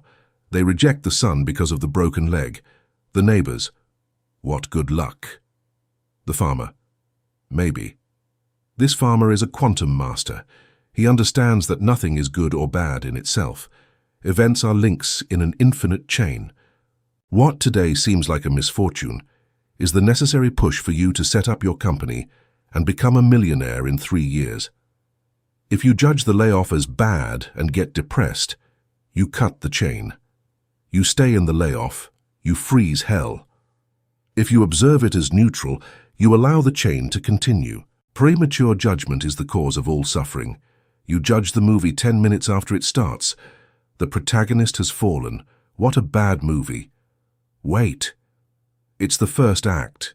He has to fall to learn to get up and kill the dragon in the third act. Stop being an impatient film critic. Be a curious spectator. Wow, I've been fired. Interesting plot twist. I wonder what wonder comes now. That attitude melts the ice. Radical neutrality, the gaze of the scientist. How is this practiced when you are in the middle of the fire? When your body hurts or you lack breath from anxiety? By practicing radical neutrality. Become a scientist of your own life. A scientist does not cry if the experiment explodes. He takes notes. Subject A experiences tachycardia, elevated cortisol level. Catastrophe thoughts present. Interesting. Observe your symptoms. Observe your red numbers, but observe them without adjectives. Remove the horrible. Remove the unjust. Remove the eternal. Stick with the raw data. There is a balance of 500 euros. Data. I feel pressure in my chest. Data. Data doesn't hurt. What hurts is the story you tell yourself about the data. There is a balance of 500 euros, and that means I am a failure and I will die under a bridge. Horror story. Cut the story. Stick with the data. The data is neutral, and what is neutral is malleable. The story is solid, and what is solid crushes you. When you manage to look your monster in the eyes without blinking and without judging it, the monster becomes small. It realizes you are not afraid of it. And a monster without the energy of your fear is just a rag doll. The observer versus the participant. There is a vital difference between observing the pain and being the pain. Most people say, I am sad. Grammatical and metaphysical error. You are not the sadness. You are the consciousness that is perceiving a cloud of sadness passing through its mental sky. You should say, I'm observing sadness. When you say, I am sad, you identify with the problem. You merge with it. You freeze it into your identity. When you say, I observe sadness, you dissociate. You create a space between you and the problem. In that space is where the light enters. In that space is where healing occurs. Practice disidentification. You are the blue sky, immutable, eternal. Your problems are the clouds, temporary, changing. Clouds can be black, ugly, and noisy, but they can never stain the sky. The sky does not get wet from the rain. You, pure consciousness, cannot be harmed by 3D reality. Your bank account may be empty, but you, the I Am, are abundant. Your body may be sick, but you, the I Am, are perfect. Stay in the sky. Watch the clouds pass. Do not grab onto them. Say, a black cloud, it will pass, the sky is still here. This divine indifference accelerates the passing of the storm. The power of indifference, the I don't care. Neville Goddard had a phrase that shocked his students. Quite frankly, I don't care. They would tell him a serious problem and he would say, it doesn't matter. It was not cruelty. It was high metaphysics. He knew that if he gave reality to the problem by worrying, he fed it. The only way to help was to deny the reality of the problem. You have to reach a point of healthy indifference. My ex doesn't call me. I don't care. My happiness doesn't depend on that. I have no money today. I don't care. I know I am rich and it will arrive. When you tell reality, I don't care about you, reality gets nervous. 3D reality is an attention whore. It wants you to look at it. It wants you to react. It wants drama. If you ignore it, it throws tantrums at first, but then it surrenders and adapts to your new vision. It transforms to try to impress you again. Poverty doesn't impress you? Well, how about I give you wealth? Do you like me now? Be the bored king who is not impressed by anything, not by the good, excessive euphoria, nor by the bad, depression. Stay in the center, in the eye of the hurricane. There is calm there, and from calm one governs. The alchemy of labeling, verbal transmutation. If negative judgment freezes hell, positive judgment or reinterpretation can turn hell into heaven. This is mental alchemy. It consists of taking a bad situation and deliberately labeling it as good or necessary. Your partner leaves you. Automatic label, victim. It's the end. No one will love me, such pain. Result, long depression and loneliness. Alchemical label, magician. This is a cleansing. The universe is removing someone who didn't vibrate with me to leave space for the love of my life. I am free. Result, relief and quick arrival of someone better. You lose money. Automatic label, ruin, I am poor. Result, more poverty. Alchemical label. This is the price of an investment lesson. Now I am wiser. Also, the vacuum attracts fullness. This empty space in my account is a magnet for millions. Result, new ideas and quick recovery. It is not self-deception. It is creative direction. Since the event is neutral, empty, you have the divine right to fill it with whatever meaning you feel like. Why choose the meaning that hurts you? Choose the meaning that empowers you. The universe is literal. The universe will be forced to remove the disguise and show you the blessing. You command, you label. The technique of so what. When fear attacks you with images of a catastrophic future, use the sword of so what. Fear, you're going to lose your job. You, so what? Fear, you will run out of money. You, so what? Fear, you will have to sell the house. You, so what? I will sell the house, move to a cheaper apartment, have fewer expenses, start from scratch with less stress and maybe be happier. So what? Take fear to the end of the alley. Face the worst possible scenario and accept it. Tell it, even if that happens, I am still me. I will not die, I will rise, I am indestructible. When you accept the worst-case scenario, fear loses its power of threat. It deflates. And paradoxically, by losing the fear of disaster, you avoid the disaster. Because you stop vibrating on the frequency of disaster. Surrender to so what is the ultimate protection, the contemplation of the void, looking without seeing. There is an advanced meditation technique that dissolves physical problems. It consists of looking at the problem, the lump, the wound, the bill, and defocusing your gaze. Do not look at the details. Look through it. Imagine you are seeing atoms, empty space, vibrating light. Do not give it a name. Do not say tumor or debt. Say that energy, light, movement. Stay there, contemplating the raw, formless energy. Feel how it loses its defined contours. Feel how it becomes blurry. What you are doing is returning the particle to the wave state. You are withdrawing the collapsing observation. You are allowing the matrix to reorganize the data. Do this 10 minutes a day. Look at your problem without judging it, only as a curious energetic phenomenon. You will be surprised to see how it changes, reduces, or disappears. The challenge of inner silence. The true observer effect occurs in silence.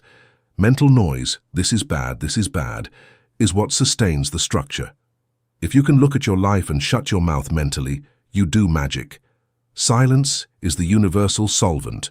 Practice the opinion fast. Spend an entire day trying not to have an opinion on anything. If it rains, do not opine. If there is traffic, do not opine. Just observe. There is traffic, period. There is noise, period. By withdrawing opinion, you withdraw friction. You begin to flow through life like a soft ghost. Nothing hits you, nothing catches you. And in that fluidity, your desires, which were blocked by your rigid judgments, finally find an open channel to reach you. Commander, you have the power to freeze or melt your world. Your eyes are laser beams. Stop pointing at the ground, problems, and start pointing at the horizon, solutions. Stop looking at what is and start looking at what could be. But look at it without anxiety. Look at it with the quiet certainty of one who knows it is just a play of lights. However, there is a hidden enemy.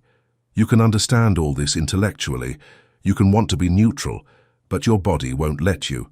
Your body feels anxiety, feels the knot in the stomach, feels the chemical addiction to drama.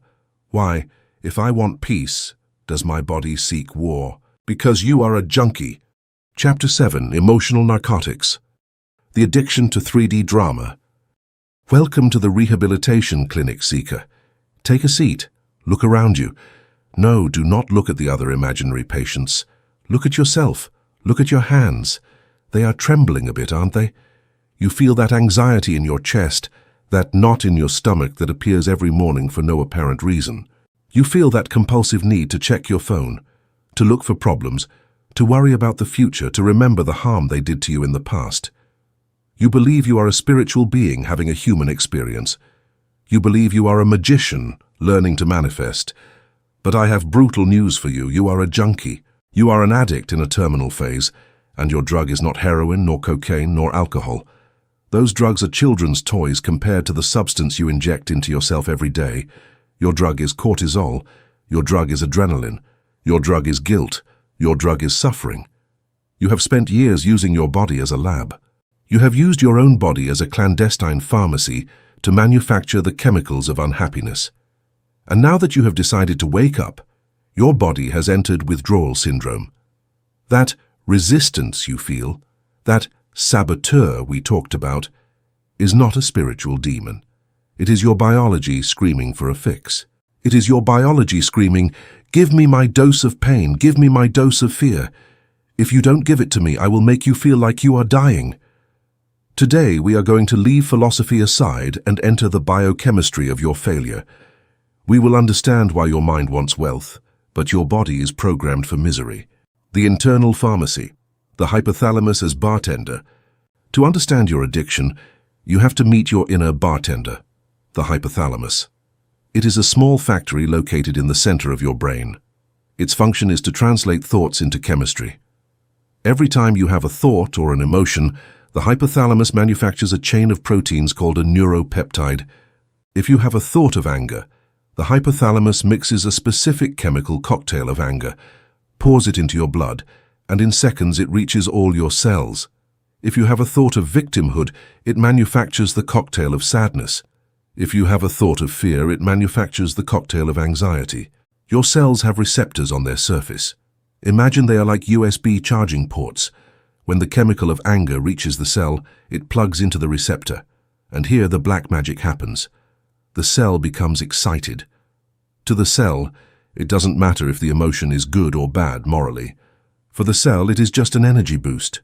If for 20 years you have been angry, your cells have adapted.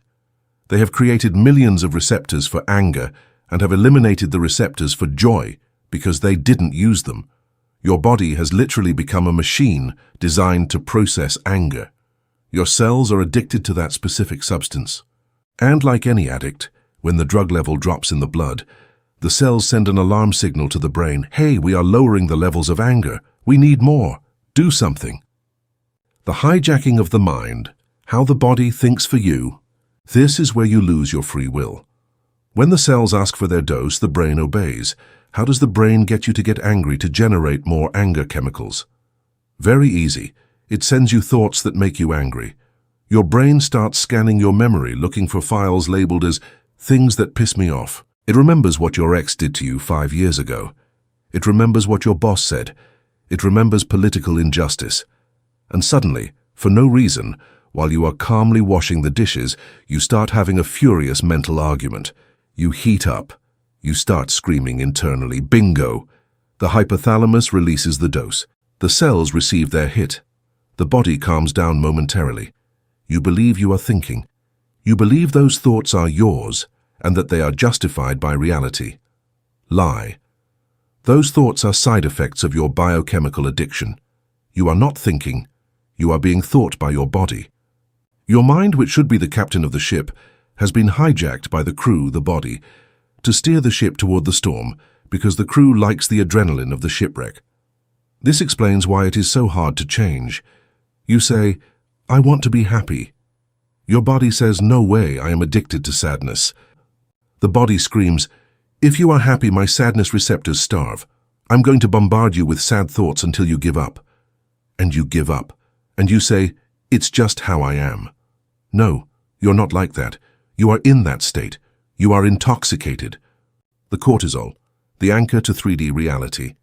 Of all the drugs your body manufactures, the most dangerous for the mystic hacker is cortisol. It is the stress hormone. It is designed for pure survival, fleeing from the lion or fighting it. What does cortisol do? It sharpens the senses toward the outside world, danger. It makes you feel that everything is urgent. It solidifies matter. It makes you feel your body is dense and heavy. It disconnects creativity. Blood leaves the frontal brain and goes to the limbs. When you are full of cortisol, you are trapped in the 3D matrix. It is biologically impossible to enter meditative states if you are in survival mode. Cortisol tells you, the only real thing is physical danger. Forget your spiritual dreams. Look at the debt. Look at the pain. Cortisol is the glue that keeps you adhered to the reality you want to change. As long as you remain addicted to the stress of not having, you will continue creating that reality. The addiction to drama is, at its core, an addiction to feeling like someone. Pain gives you identity. When you suffer, you feel that you exist. The ego inflates. Look how much I suffer, how tragic my story is. Peace, for the addict, feels like death. It feels empty. It feels boring. And the addict prefers pain over boredom. The withdrawal syndrome, the dark night. You have decided to change. You have started to make your decrees of I am wealth. During the first few days, you feel good. But on the third or fourth day, the crash arrives. You wake up depressed. You feel an existential void. Your head hurts. You feel stupid for believing in these magical things. Your external reality seems to worsen. Congratulations. You have entered detox. Your cells are screaming. They are starving. You no longer give them their daily dose of fear. You are giving them gratitude and peace. And your cells have no receptors for peace. They don't know what to do with it. They reject it as if it were poison. What is this pink crap? We want the usual black crap. The body panics. It sends physical pain signals to the brain. It sends doubts. It sends lethargy. It tells you, don't meditate today. You are tired. Do it tomorrow. Better turn on the TV and watch the news. Fear. If you give in, if you take the fear pill, the relief is instant. You feel yourself again, your old addicted self. But you have lost the battle. You have restarted the cycle. The mystic hacker knows that this discomfort is not a sign that I am doing it wrong. It is a sign that I am doing it right. The pain of withdrawal is proof that the old self is dying. The body is trying to regain control. It is a civil war. And you, the consciousness, have to stand firm on the throne while the rebels burn the city. Crossing the river of change. Dr. Joe Dispenza describes this process as crossing a river of freezing waters. On one shore is your old self, the known, the addicted. On the other shore is your new self, the unknown, the free. In the middle is the void, the cold water. When you are in the middle of the river, you are no longer the old but not yet the new. You feel nothing familiar. You don't have your old emotional crutches. You feel lost. You feel weird. You don't recognize yourself. Your body screams at you, go back to the known shore. At least there we knew who we were. Most people turn around halfway through the river. They prefer known unhappiness over unknown happiness. They are afraid of losing their identity. If I stop being the victim, who am I? You have to be willing to die in a figurative sense. You have to be willing to feel the void of identity. That void is the fertile space where the miracle is born. If you cannot stand the void, you will fill it with the old trash. Hold on in the cold water. Keep swimming toward the unknown. Tell your body, I know you are afraid. I know you want your drug, but you are no longer in charge. I am. We are going to cross. Detox protocol, how to tame the beast. How do you break a biological addiction without going to a real clinic? With neuroplasticity and iron will. Here is the clinical protocol for the soul. Step 1. Metacognition, the alert observer. You have to catch your body red-handed. During the day, observe yourself like a hawk. As soon as you notice your mood drop or that you are getting angry or worrying, stop. Shout mentally or aloud, halt. Cut the thought. Recognize it as a withdrawal attack. Step 2. Substance deprivation, playing dead. Once the impulse is detected, do not feed it. Do not analyze the problem. Do not call anyone. Do not act. Stay still. Breathe. Your body will kick. You will feel physical anxiety. Let it be. Watch it burn. Imagine that anxiety is the fuel of the old self burning up. Step 3. Chemical substitution. Dopamine, oxytocin. You cannot leave a void. You have to give the body a new and better drug. You have to teach your cells to be addicted to gratitude and love. Force an elevated emotion. even if it is a lie at first. Smile physically. Force your facial muscles. Recall something you love. Generate a wave of positive emotion. At first, the cell receptors won't know what to do with it, but if you insist day after day, the cells will start creating new receptors for joy. A day will come when your body will ask for its dose of peace. And then, being happy will be as automatic as being depressed used to be. Epigenetics rewriting the genetic code. This goes beyond feeling good. You are changing your DNA. Epigenetics tells us that genes are not fixed. They are like Christmas lights. They can be turned on or off. What turns a gene on or off? The chemical environment of the cell. That is, your emotions. If you live in fear, you activate the genes of disease. If you live in gratitude, you activate the genes of regeneration and immunity. Your addiction to drama is aging and killing you, literally. Your body is eating itself to survive the constant stress. When you break the addiction, your body rejuvenates. Chronic diseases disappear. The skin glows. Energy returns. The mystic hacker does not allow themselves the luxury of a bad day because they know a bad day is a dose of genetic poison. They protect their internal chemical environment as if it were a level 4 sterile laboratory. Nothing toxic enters. Not news, nor complaining people, nor destructive self-thoughts. The horse and the rider. Imagine you are a rider, consciousness, mounted on a wild horse, body ego. The horse is strong. It wants to go where it always goes, to the stable of comfort and drama. You want to go to the mountain of realization. When you pull the reins toward the mountain, the horse bucks. It tries to throw you, it bites. Most riders get scared and let the horse go wherever it wants, while they pretend they decided to go to the stable. The horse has won. A true commander does not get off. He holds the reins until his hands bleed. He withstands the bucking. He tells the horse with quiet authority, "No, not that way, we go this way." He does it 100 times. Finally, the horse realizes the rider is not going to fall. The horse surrenders. It accepts the new master. And then, magic happens. The immense strength of the horse is put at the service of the rider. When your body stops fighting you and starts supporting you, you become unstoppable. The trap of analysis paralysis. One of your addiction's favorite ways to sabotage you is intellectual analysis. Your addicted mind will tell you, "I need to understand why I am like this. I need to find the root cause of my trauma." And you spend 10 years in psychoanalysis, wallowing in the mud of the past. Guess what? Analyzing is remembering. Remembering the problem is feeling the problem. Feeling the problem is producing the chemistry of the problem. Analyzing your trauma only serves to reaffirm your addiction to it. It gives you a brilliant intellectual excuse to keep feeling bad. It's because my mother. Shut up, with love. Your cells don't care about your mother. They care about the chemical hit you give them every time you talk about her. The mystic hacker does not analyze the darkness. They turn on the light. Do not waste time trying to understand. Just quit the drug. Stop telling your sad story to everyone. The hidden pleasure of martyrdom. There is a dirty secret you must admit if you want to heal. You like to suffer. There is a perverse pleasure in martyrdom.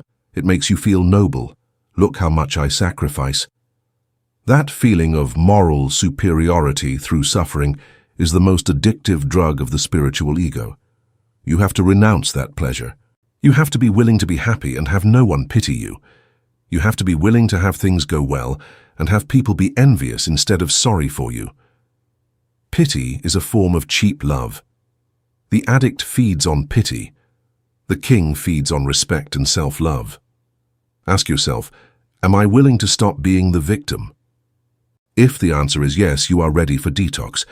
You have understood that your body is the anchor. You have understood that you have to tame it.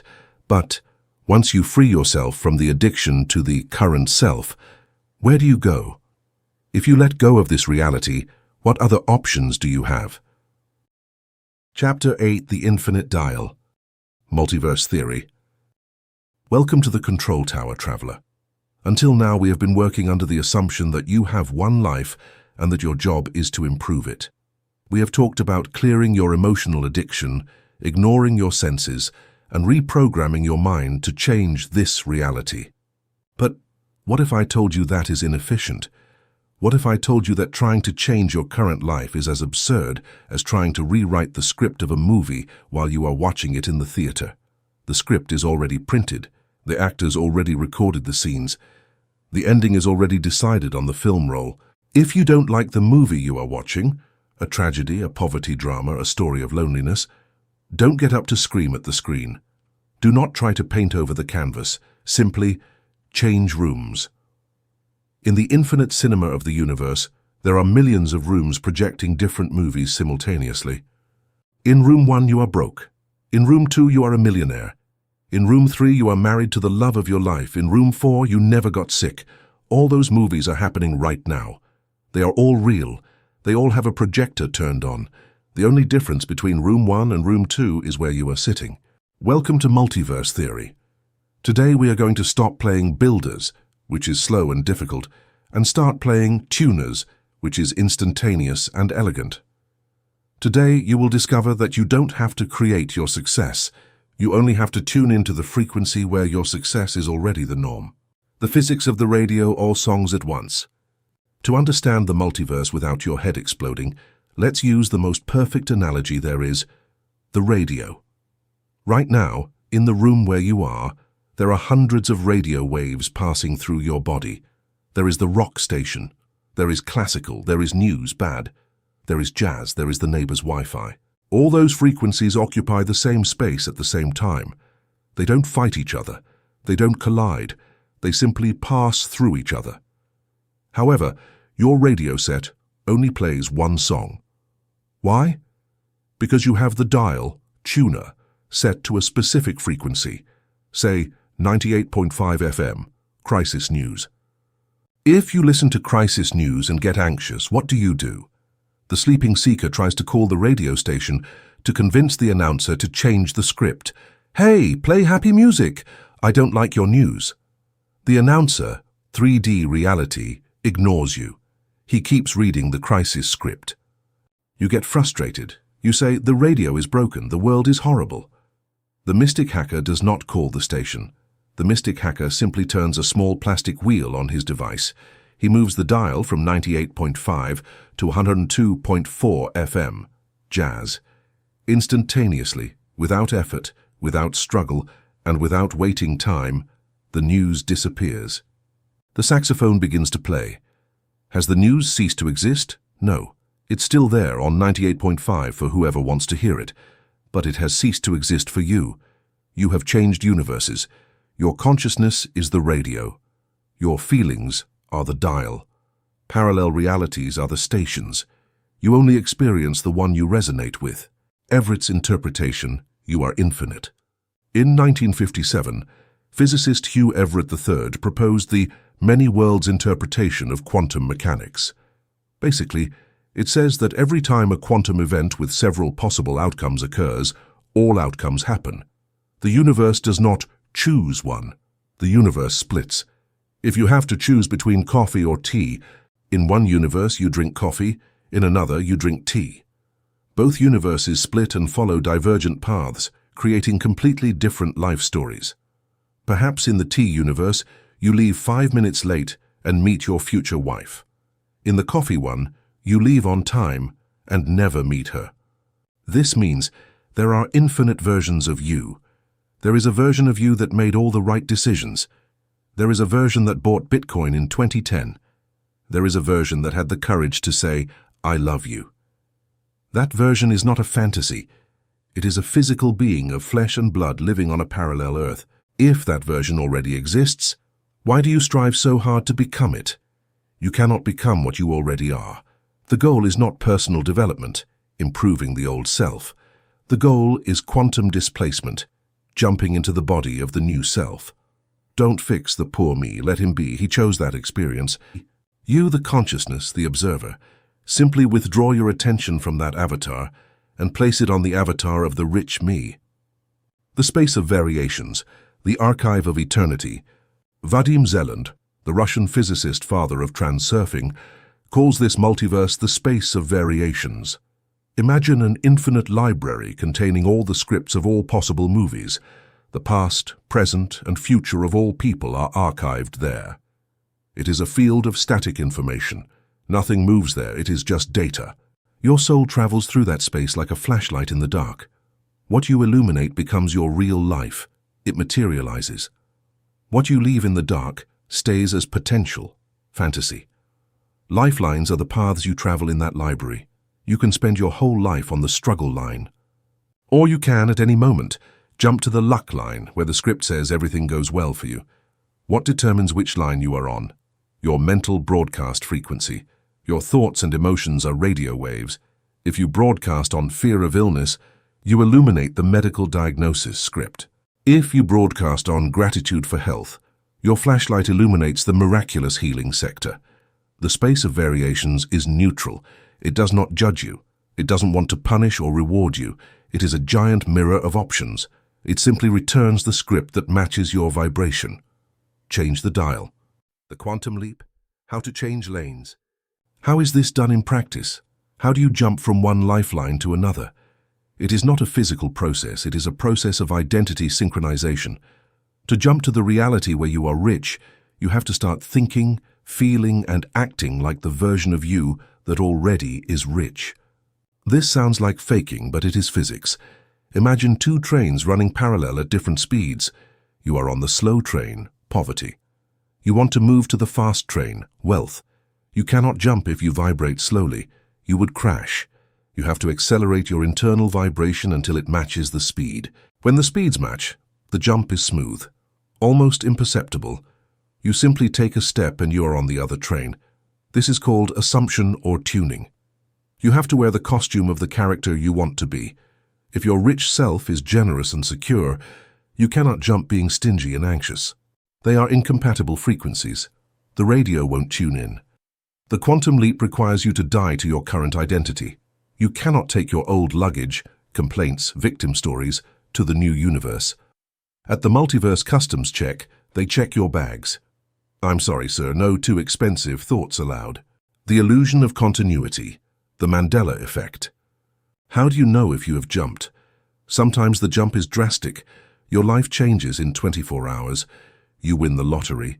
You meet someone. But most of the time, the jump is subtle. Our mind is designed to maintain continuity. The brain hates sharp cuts. If you jump to a green sky universe, you'd go crazy. So your brain smooths the transition. It fills the gaps. It invents false memories to justify why you are in the new reality. However, sometimes there are glitches in the matrix. Small continuity errors. This is the Mandela effect. You remember something clearly one way, but now reality says it's another. A logo has changed. A famous person you thought dead is alive. You left the keys on the table and they appear on the sofa. Your partner says something that totally contradicts what they said yesterday. When this happens, don't be afraid. You aren't losing your memory. You have changed universes. In Universe A, where you were yesterday, you left the keys on the table. In Universe B, where you are today, your self of this reality left them on the sofa. By jumping, you have merged with the memory of Universe B. These glitches are good signs. It means your reality is becoming fluid. The transition period turbulence. When you change radio stations, there is a brief moment of static between the two songs. White noise. In your life, this manifests as chaos or void. Just after deciding to change reality, your current life may fall apart. You lose your job. Your relationship breaks. You get sick. The novice seeker panics. I've done something wrong. Everything is getting worse. The mystic hacker smiles. I am in the static zone. I am crossing the bridge. To install the new structure, the old one must be demolished. You cannot build the skyscraper on the shack. You have to knock the shack down. The debris is annoying, yes. There is dust, yes. But it is proof of progress. Keep the dial steady. Do not go back to the old frequency out of fear of the static.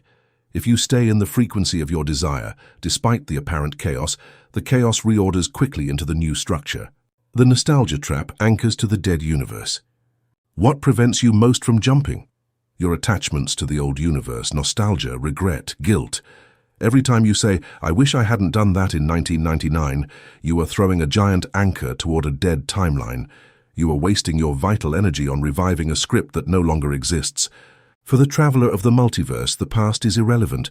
It doesn't matter where you come from. It only matters where you are tuning in now. You can have been poor for 40 years. That creates no inertia. The moment you turn the dial, the 40 years of poverty disappear like smoke. The radio doesn't say, "Hey, you've been listening to sad news for 4 hours, so now it's going to take a while to play happy music." No. The change is instant. The radio has no memory. Neither does the universe. The universe gives you what you are today. Cut the moorings, stop telling your sad story. Technique, the water glass jump. Bert Goldman popularized a simple technique for jumping. Let's adapt it. You need a physical trigger to convince your logical mind that the jump has occurred. Take 2 glasses, fill one with water, sit down and hold the full glass. Think about your current situation, problem. Feel the frustration briefly. Decide that you are going to leave that reality behind. Imagine the other glass empty is the desired reality, solution. Pour the water from the problem glass to the solution glass. As you pour, listen to the sound. Feel that you are transferring your vital energy from one timeline to the other. Hold the new glass now full. Feel the emotion of the solution. Smile. Say, "It is done. I have jumped." Drink the water. Feel how that informed water enters your cells and reprograms them with the new frequency. It is a psycho-magic ritual. It tells your subconscious there has been a change. The responsibility of the traveler. No victims. If you accept multiverse theory, you accept total responsibility. You cannot be a victim of circumstances because you chose the channel. Even if you were born into a difficult situation, your soul chose that difficulty level to start the game. But you are not forced to stay at that level. This eliminates complaining. Complaining is saying, I don't like this channel, but I refuse to change the dial. It is stupid. If you don't like it, change it. If you don't know how to change, learn. But don't stay in the hell channel screaming that it's hot. Get out. You are the powerful operant, powerful. The infinity to the sides. You can't just jump up or down. You can also jump to the sides. Realities where you made different decisions. Realities where you have different hobbies. This allows you to reinvent yourself radically. Feel pigeonholed as the boring accountant. Tune into the reality of the adventurous painter. That reality exists. Start painting. Start dressing like a painter. Start going to painters' places. You are hitchhiking toward that timeline. At first, you will feel like an imposter, but soon the reality of the painter will absorb you. People will start treating you like an artist. You will have moved. The silence of the traveler. A final safety tip for the quantum jumper. Do not tell anyone from your old reality that you are moving. If you tell your friends on the poverty line that you are jumping to the wealth line, they will try to grab your ankles, not out of malice, but because of resonance. They need you to stay poor to validate their own reality. Your change threatens their stability. They will tell you, "You're crazy, be realistic." Those words are gravitational hooks to keep you on Earth 1. Travel in secret, disappear from their vibratory radars. One day they will simply see you differently. They will see you shine. And they won't understand what happened. They will ask you, "What have you done to yourself? You look different." You just smile and say, "I've changed stations." Chapter 9, The Fertile Nothingness. The Power of Deep Sleep. Welcome to the darkroom of development, seeker. You spend 1/3 of your life dead. If you live for 90 years, you will spend 30 of them sleeping. Modern society, obsessed with productivity and doing, tells you that sleep is a weakness. Money never sleeps, say the Wall Street sharks. I'll sleep when I'm dead, say exhausted entrepreneurs. They sell you energy drinks, coffee and pills to keep you awake longer, as if wakefulness were the only place where important things happen. They are wrong. Wakefulness is the effect. Sleep is the cause. Wakefulness is the screen where you watch the movie. Sleep is the editing room where the film is cut and assembled. If you try to change your life while you are awake, you're trying to edit the movie projected on the wall with a marker. It is useless and messy. To change the film, you have to turn off the projector, enter the darkness of the booth, and cut the tape. In this chapter, we will explore the forbidden territory of consciousness, the delta state, the fertile nothingness, that place you go to every night where you lose your name, your body, and your history, and you merge with the unified field of possibilities. You are going to discover that you don't go to bed to rest, you go to bed to be God for 8 hours. The biology of the blackout, from beta to delta. To understand the magic, let's first understand the machine. Your brain operates in 4 main frequencies. Beta, wakefulness, the state of alert. Your brain is processing sensory data from the outside. You are reacting. You are separate. This is where the ego, fear, and analysis live. It is the least creative state. Alpha, relaxation. You close your eyes, you calm down. The bridge between the conscious and the subconscious begins to lower. Theta, light sleep, hypnosis. This is where dreams, REM, and deep reprogramming occur. It is the realm of visual imagination. Delta, deep sleep. The total blackout, no dreams, no images, no me. Delta is the slowest frequency, 0.5 to 4 Hz. It is the regenerative coma. Society lives trapped in beta, chronic stress. Traditional metaphysics teaches you to work in alpha and theta, visualization. But the mystic hacker knows that the true system reboot occurs in delta. In delta, your consciousness uncouples from 3D reality. You cease to be a body. You cease to be a person. You cease to be in a time or place. You become pure consciousness without an object. You become the void. And it is in that void where the universe repairs you, not only biologically, growth hormone, toxin cleansing, but quantumly. In delta, you return to the source. Every night, the universe takes you apart piece by piece, dissolves you into the quantum soup and reassembles you in the morning. The problem is that if you go to sleep with fear or worry, you give the universe the wrong instructions for the reassembly. You say, take me apart, but please make sure to include the cancer and debt. And the universe, obedient, rebuilds you with the same software glitches. The little death, the dress rehearsal. The ancient Egyptians and Tibetans knew it. Sleep is a micro-death. The process of falling asleep is identical to the process of dying. Senses shut down one by one. The body becomes paralyzed. Consciousness withdraws inward. The tunnel is crossed. Most people are afraid to die, and by extension, they are afraid to sleep. That is why insomnia exists. Insomnia is not being sleepy. Insomnia is the ego's resistance to letting go of control. The ego says, if I sleep, I stop monitoring my problems. If I stop monitoring, something bad will happen. I have to stay awake to hold the world together. It is the arrogance of the watchman. You believe the world keeps spinning thanks to your worry. To enter the fertile nothingness, you have to practice the art of dying voluntarily every night.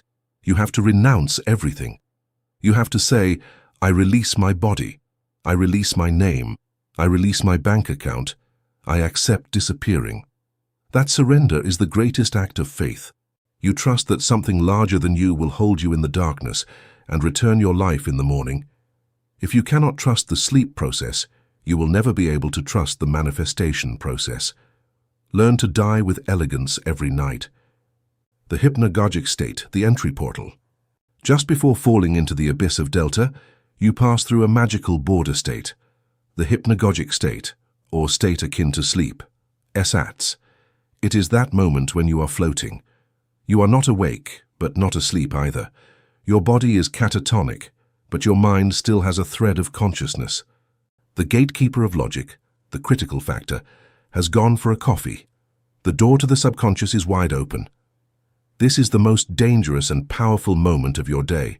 What you think and feel in these last 5 minutes becomes the programming order for the next 8 hours. If you use this time to worry, you are inserting a virus. You are inserting a virus into the mainframe just before hitting execute. The computer will spend 8 hours processing and amplifying that virus in the void of delta, and you will wake up worse than you went to bed. The mystic hacker treats the hypnagogic state as sacred ground. No one enters there with dirty shoes. It is strictly forbidden to think about problems in bed. The bed is an altar. If you have worries, write them on paper and leave them in the kitchen. Tell your mind, problems stay outside the sanctuary. The impregnation technique. What should you do in that threshold? Impregnate the void. Imagine that deep sleep is a black, fertile, and moist earth. You have a seed, your desire, your new identity. Your job is not to dig or plow or strain. Your job is simply to let the seed fall into the crack just before it closes. Lie down, relax the body. Induce the feeling of "it is done" or simply relief. Condense your desire into a single short phrase or a single static image. How wonderful that I am rich. Repeat that phrase as a soft lullaby while you sink. Let yourself fall. The moment of the drop is key. You have to fall with the seed in your hand. If you fall asleep thinking of the seed enters delta with you, and in delta, where there is no resistance, no doubt, and no time, the seed germinates at an explosive speed. One night of correct impregnation is worth 1,000 hours of daytime physical action. Because in delta, you are manipulating the very structure of reality without the interference of your stupid intellect. The night shift work. While you, the ego, sleep, your higher self, the true you, wakes up and puts on the hard hat. It enters the space of variations. It searches for the timeline that matches the seed you gave it upon falling asleep. It starts moving the strings. It organizes coincidences for the next day. It adjusts your body's biology. It reconfigures the stage. You see none of this, you are dead. But when you wake up, the world is slightly different. An unexpected message arrives. You feel more energized. A brilliant idea occurs in the shower. Those are the results of the night shift. That is why they say, sleep on it. It is a technical instruction. The pillow is your connection to the universal supercomputer. If you try to solve a complex problem with your conscious mind, beta, you use 5% of your capacity. If you hand it over to deep sleep, you use 100% of the infinite intelligence. The nightmare of negative incubation. Most people use this power backward. They practice nightmare incubation. They go to bed watching the news, terror. They go to bed arguing with their partner, conflict. They go to bed reviewing bills, scarcity. Then they sleep. They hand the universe a blueprint of terror, conflict, and lack. The universe says, order received, serving up a double portion of disasters for tomorrow. And they wake up tired in a bad mood, and the day is a mess. They say, I woke up on the wrong side of the bed. No, you went to bed with a dirty mind. The quality of your morning is decided the night before. It is impossible to have a good day if you have had a bad night of programming. Sleep is an amplifier. What you take into sleep will be multiplied. If you take poverty, you will wake up poorer. If you take wealth, you will wake up with million-dollar ideas. Never, under any circumstance, enter delta with anger. The REM dreams versus the deep sleep in REM. There is a common confusion. People believe that dreaming, having dream images, is the important part. Dreams occur in the REM phase and theta. They are important as an emotional venting valve. Sometimes they are premonitory, sometimes just psychic trash. But the true change of reality happens in deep sleep, NREM delta, in the phase where you remember nothing. That black void, that memory gap, that is where God touches you. That is where the source code is rewritten. Do not obsess over interpreting your dreams. Obsess over the sensation prior to sleep. Obsess over the drop.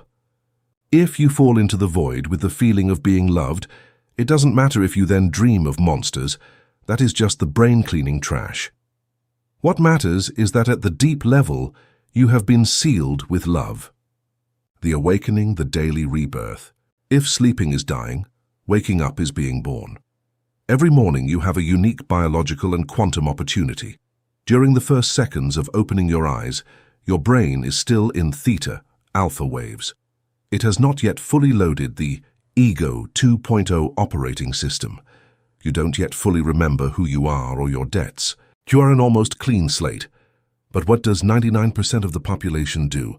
The alarm rings, shock cortisol. They grab the phone immediately. They check WhatsApp, Instagram, news. They download the backup of yesterday me. By looking at the phone, you remind yourself, ah yes, I am John, I owe money and the world is in crisis. Click! You chain yourself again to the old reality. You have wasted the magical moment of rebirth. You have put back on the old dirty suit you took off at night. The mystic hacker has a strict startup protocol. Alarm rings softly.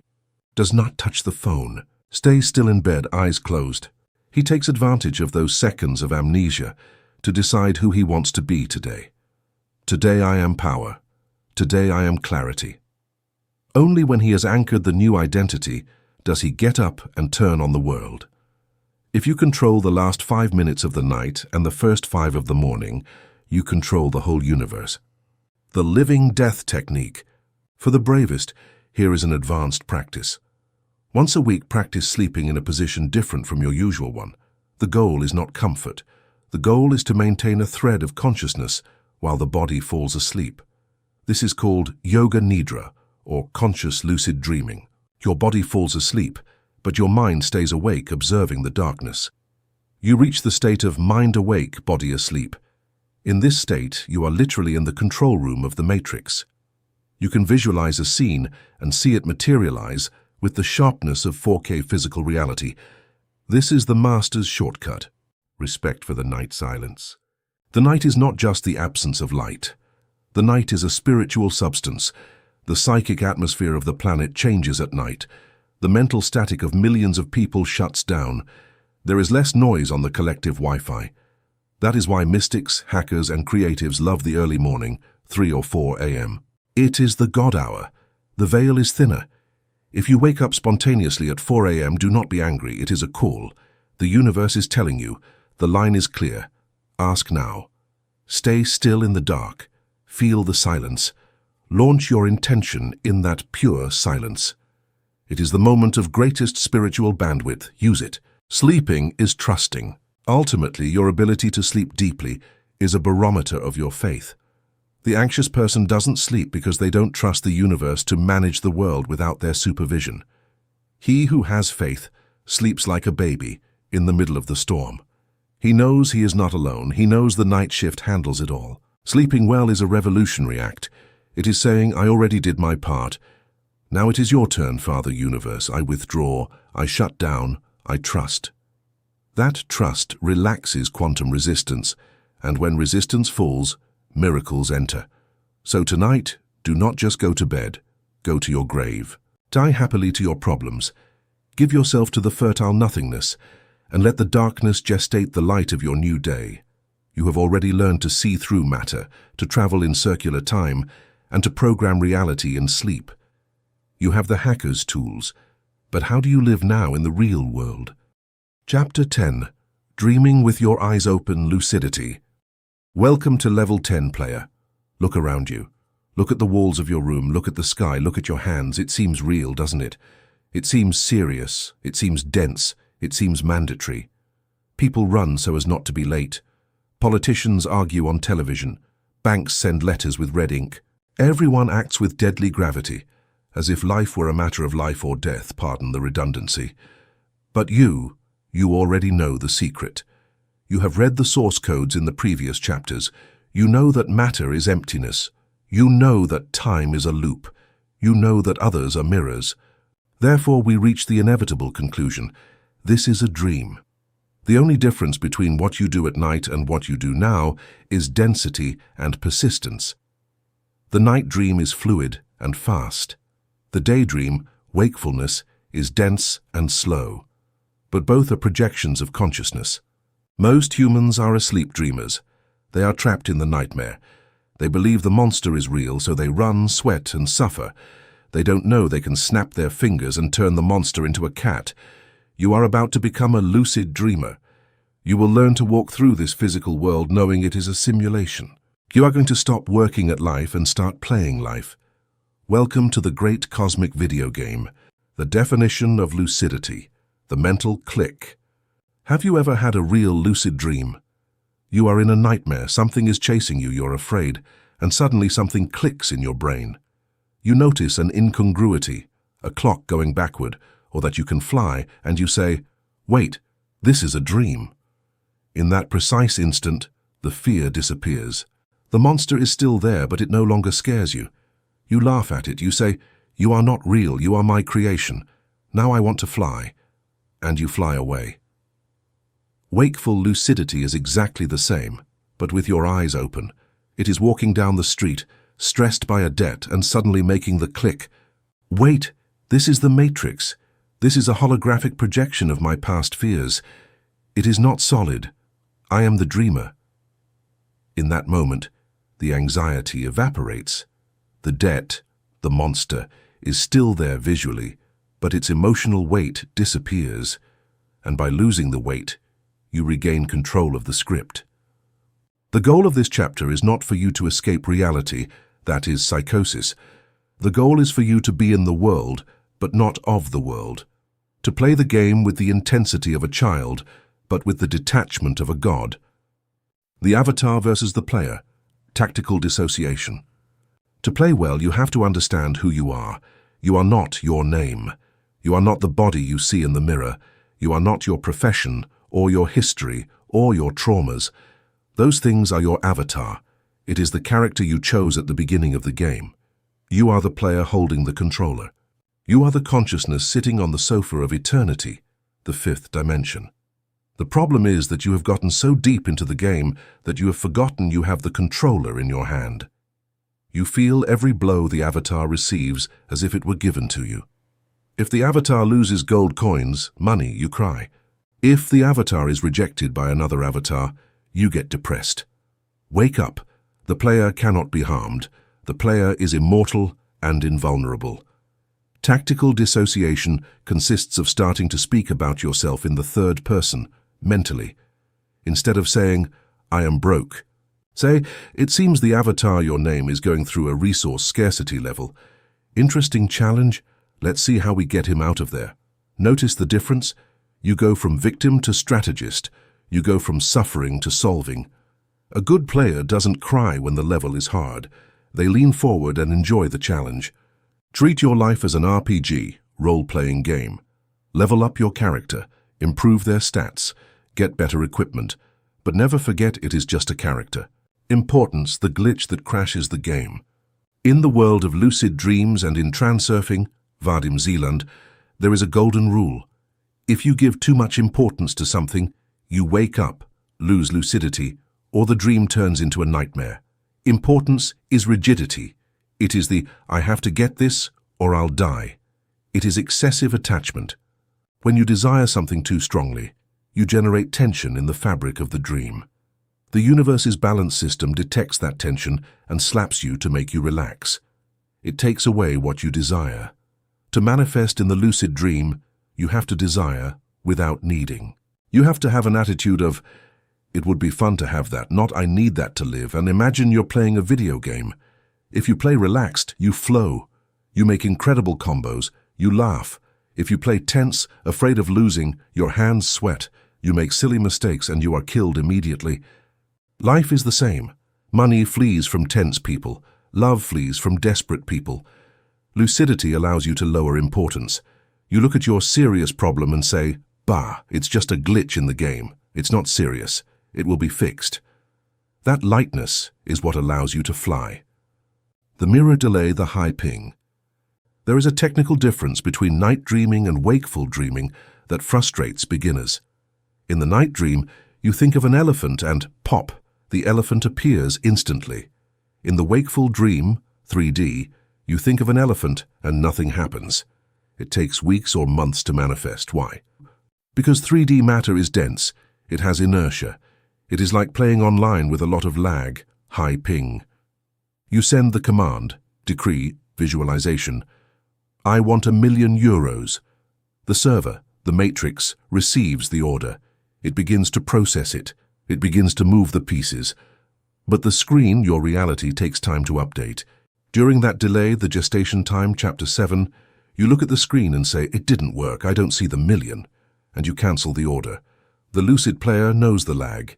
He knows he has pressed the button. He knows the command has been sent, and he waits with amused patience. He knows the screen update is inevitable. He doesn't hit the keyboard. He doesn't scream. He keeps playing with what he has while waiting for the update package. The trick to beating lag is to pretend it has already arrived. Act as if you already have the power-up. The universe, seeing that you act with the certainty of the result, accelerates the rendering. Lag decreases when faith increases. The NPCs and the Agent Smith effect. In the movie The Matrix, agents can possess the body of anyone still connected to the system. In your life, you will see something similar. When you start to wake up, to be lucid, to change your patterns, the sleeping people around you, the NPCs, non-playable characters, will get nervous. The system will try to use them to put you back to sleep. Your mother will say, "Stop dreaming and find a secure job." Your friend will say, "You've become weird, you don't go out to get drunk like before." Your partner will provoke an absurd argument just when you are at peace. It's not them, it's the homeostasis system of collective reality trying to lower your vibration. They are trying to get you to react again. They want you to get angry. Because if you get angry, you lose lucidity. You fall back into emotional density. The lucid player does not fight the NPCs. He does not try to wake them up by force. No one wakes up someone who wants to sleep by shaking them. They will hate you for it. The lucid player dodges them or treats them with compassion. Forgive them, for they know not what they do. They are programs executing fear scripts. Keep your path. Follow your main mission. Do not get distracted by side missions of drama. If you do not react, Agent Smith leaves. The NPC returns to their harmless loop. Gamification. Turning problems into missions.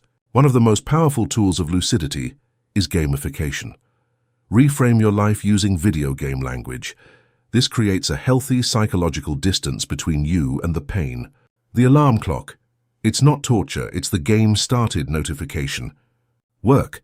It's not slavery, it's grinding to get gold coins, resources to fund your main mission. The gym. It's raising your strength and stamina stats. A difficult problem, it is a level boss. If you encounter a boss, a huge debt and illness, you don't cry, you say, "Wow, if such a big boss has appeared, it means I'm about to level up." Behind the boss is always the treasure. Let's see what attack pattern it has and how I can beat it. Failure. It's not the end. It's game over, insert coin, try again. You learn the pattern and try again. You have infinite lives. When you gamify your life, the fear of failure disappears. Who is afraid of losing a game of Mario Bros? No one. You laugh and start over. Adopt that attitude with your bankruptcy, with your divorce, with your mistakes. It is just a match, it is not your eternal identity. Play better next time. Cosmic humor, laughter as a weapon. The definitive sign that someone has awakened is not that they levitate or see auras. It is that they have a sense of humor.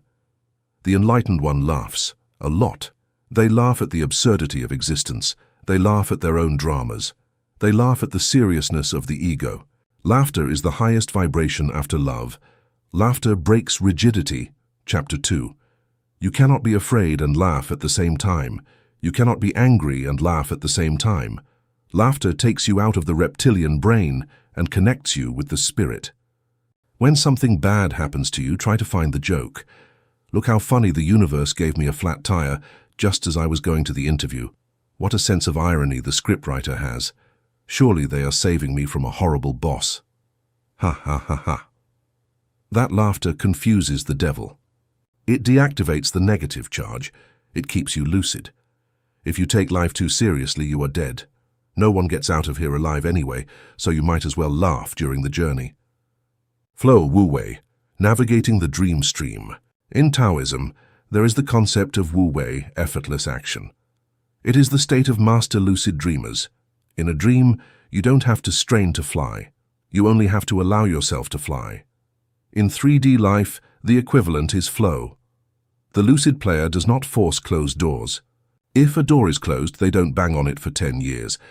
They look around and find the open window, observe the currents of reality. Where is the energy flowing today? What feels easy? What feels light? Follow the trail of ease. Society has taught you that what's worth it costs.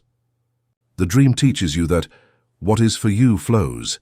If you are fighting, bleeding, and suffering to get something, you are going against the dream stream. You are trying to swim upstream. Stop, float. Let the current take you. Often, the current takes you to better places than your logical mind planned. Trust the game design. It is made for you to win if you follow the clues, synchronicities, scripting on the go, divine improvisation. The sleeping dreamer follows a rigid script given by parents and society. The lucid dreamer improvises. They wake up in the morning and say, "What do I want to experience today?" And they start scripting their day in real time. Segment intending technique, Esther Hicks.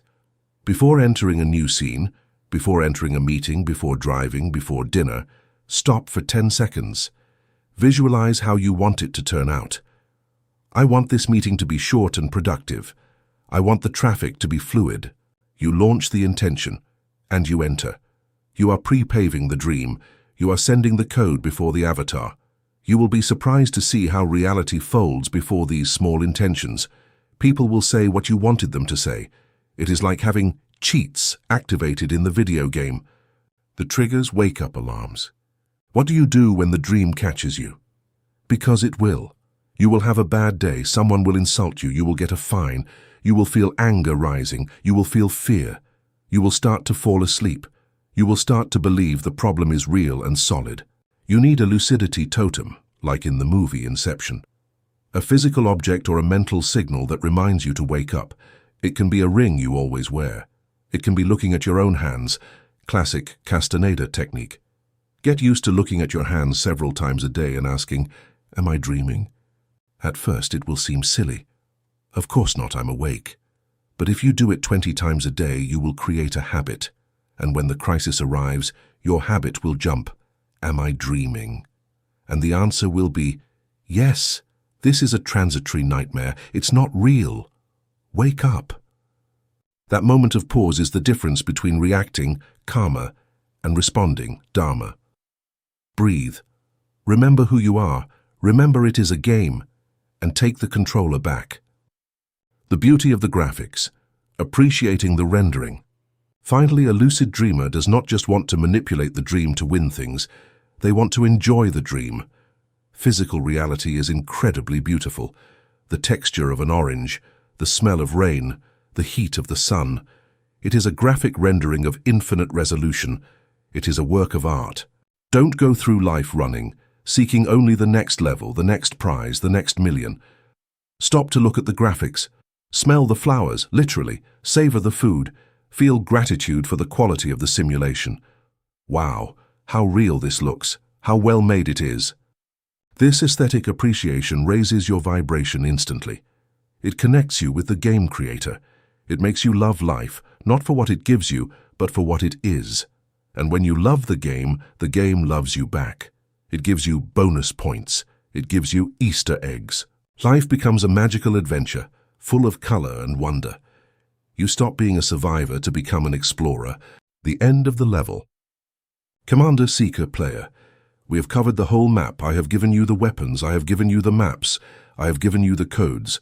Now you know that reality is not solid, that time does not exist, that you are the only operant, and that life is a sacred game. You can no longer go back to sleep. Even if you try to close your eyes, a part of you will always know the truth. The cage is open. You no longer have excuses to suffer. Suffering is a gameplay option. You can choose hard drama mode if you want, but you are not forced to. You can choose easy fluid mode. You can choose God creative mode. The controller is in your hand, the screen is flashing, waiting for your input. What are you going to play today? Conclusion. The ego's game over. You have reached the end of the transmission, Seeker. But if you have listened carefully, you know that there are no endings, only changes in frequency. The person who started this audiobook was a prisoner. They believed in the solidity of walls. They believed in the tyranny of the clock. They believed that others had the power to hurt them. That person, that old you, has died during these hours. What remains now is the awakened consciousness, the lucid player. The title of this conclusion is Game Over, but do not be afraid. It is not the end of your existence, it is the end of your slavery. The game that has ended is the victim game. The game of struggling to survive has ended. The game of seeking the approval of mirrors has ended. The game of waiting for a better future has ended. Your ego, that small, frightened identity that clung to drama to feel alive, is watching the final credits on the screen. It is terrified. It screams at you. Now what will we do without problems? Who are we if we don't suffer? You, from your throne of lucidity, smile at it and say, "Now, little friend, we are going to start playing for real." You have unlocked God mode, creative mode. You are no longer here to overcome tests. You are not here to pay off karmas. You are here for the pure pleasure of seeing what happens if you think blue and the universe turns blue. You are here to experience the texture of matter, the taste of food, and the emotion of love, knowing that none of it can hurt you because none of it is solid. Get out there. Walk through the streets of your city as if you were the owner of the server. Look people in the eye and recognize God in disguise. Look at your debts and laugh at the graphic glitches. Look at your dreams and know that they are already rendered on the hard drive of eternity. Do not try to convince anyone to wake up. Let them sleep. Your best preaching is your own radiant and irrational happiness. Be the lighthouse, not the missionary. The dream of separation has ended. Reality is your playground. The controller is in your hands. The batteries are charged. The screen is glowing. What are you going to create today? Wake up, play, enjoy.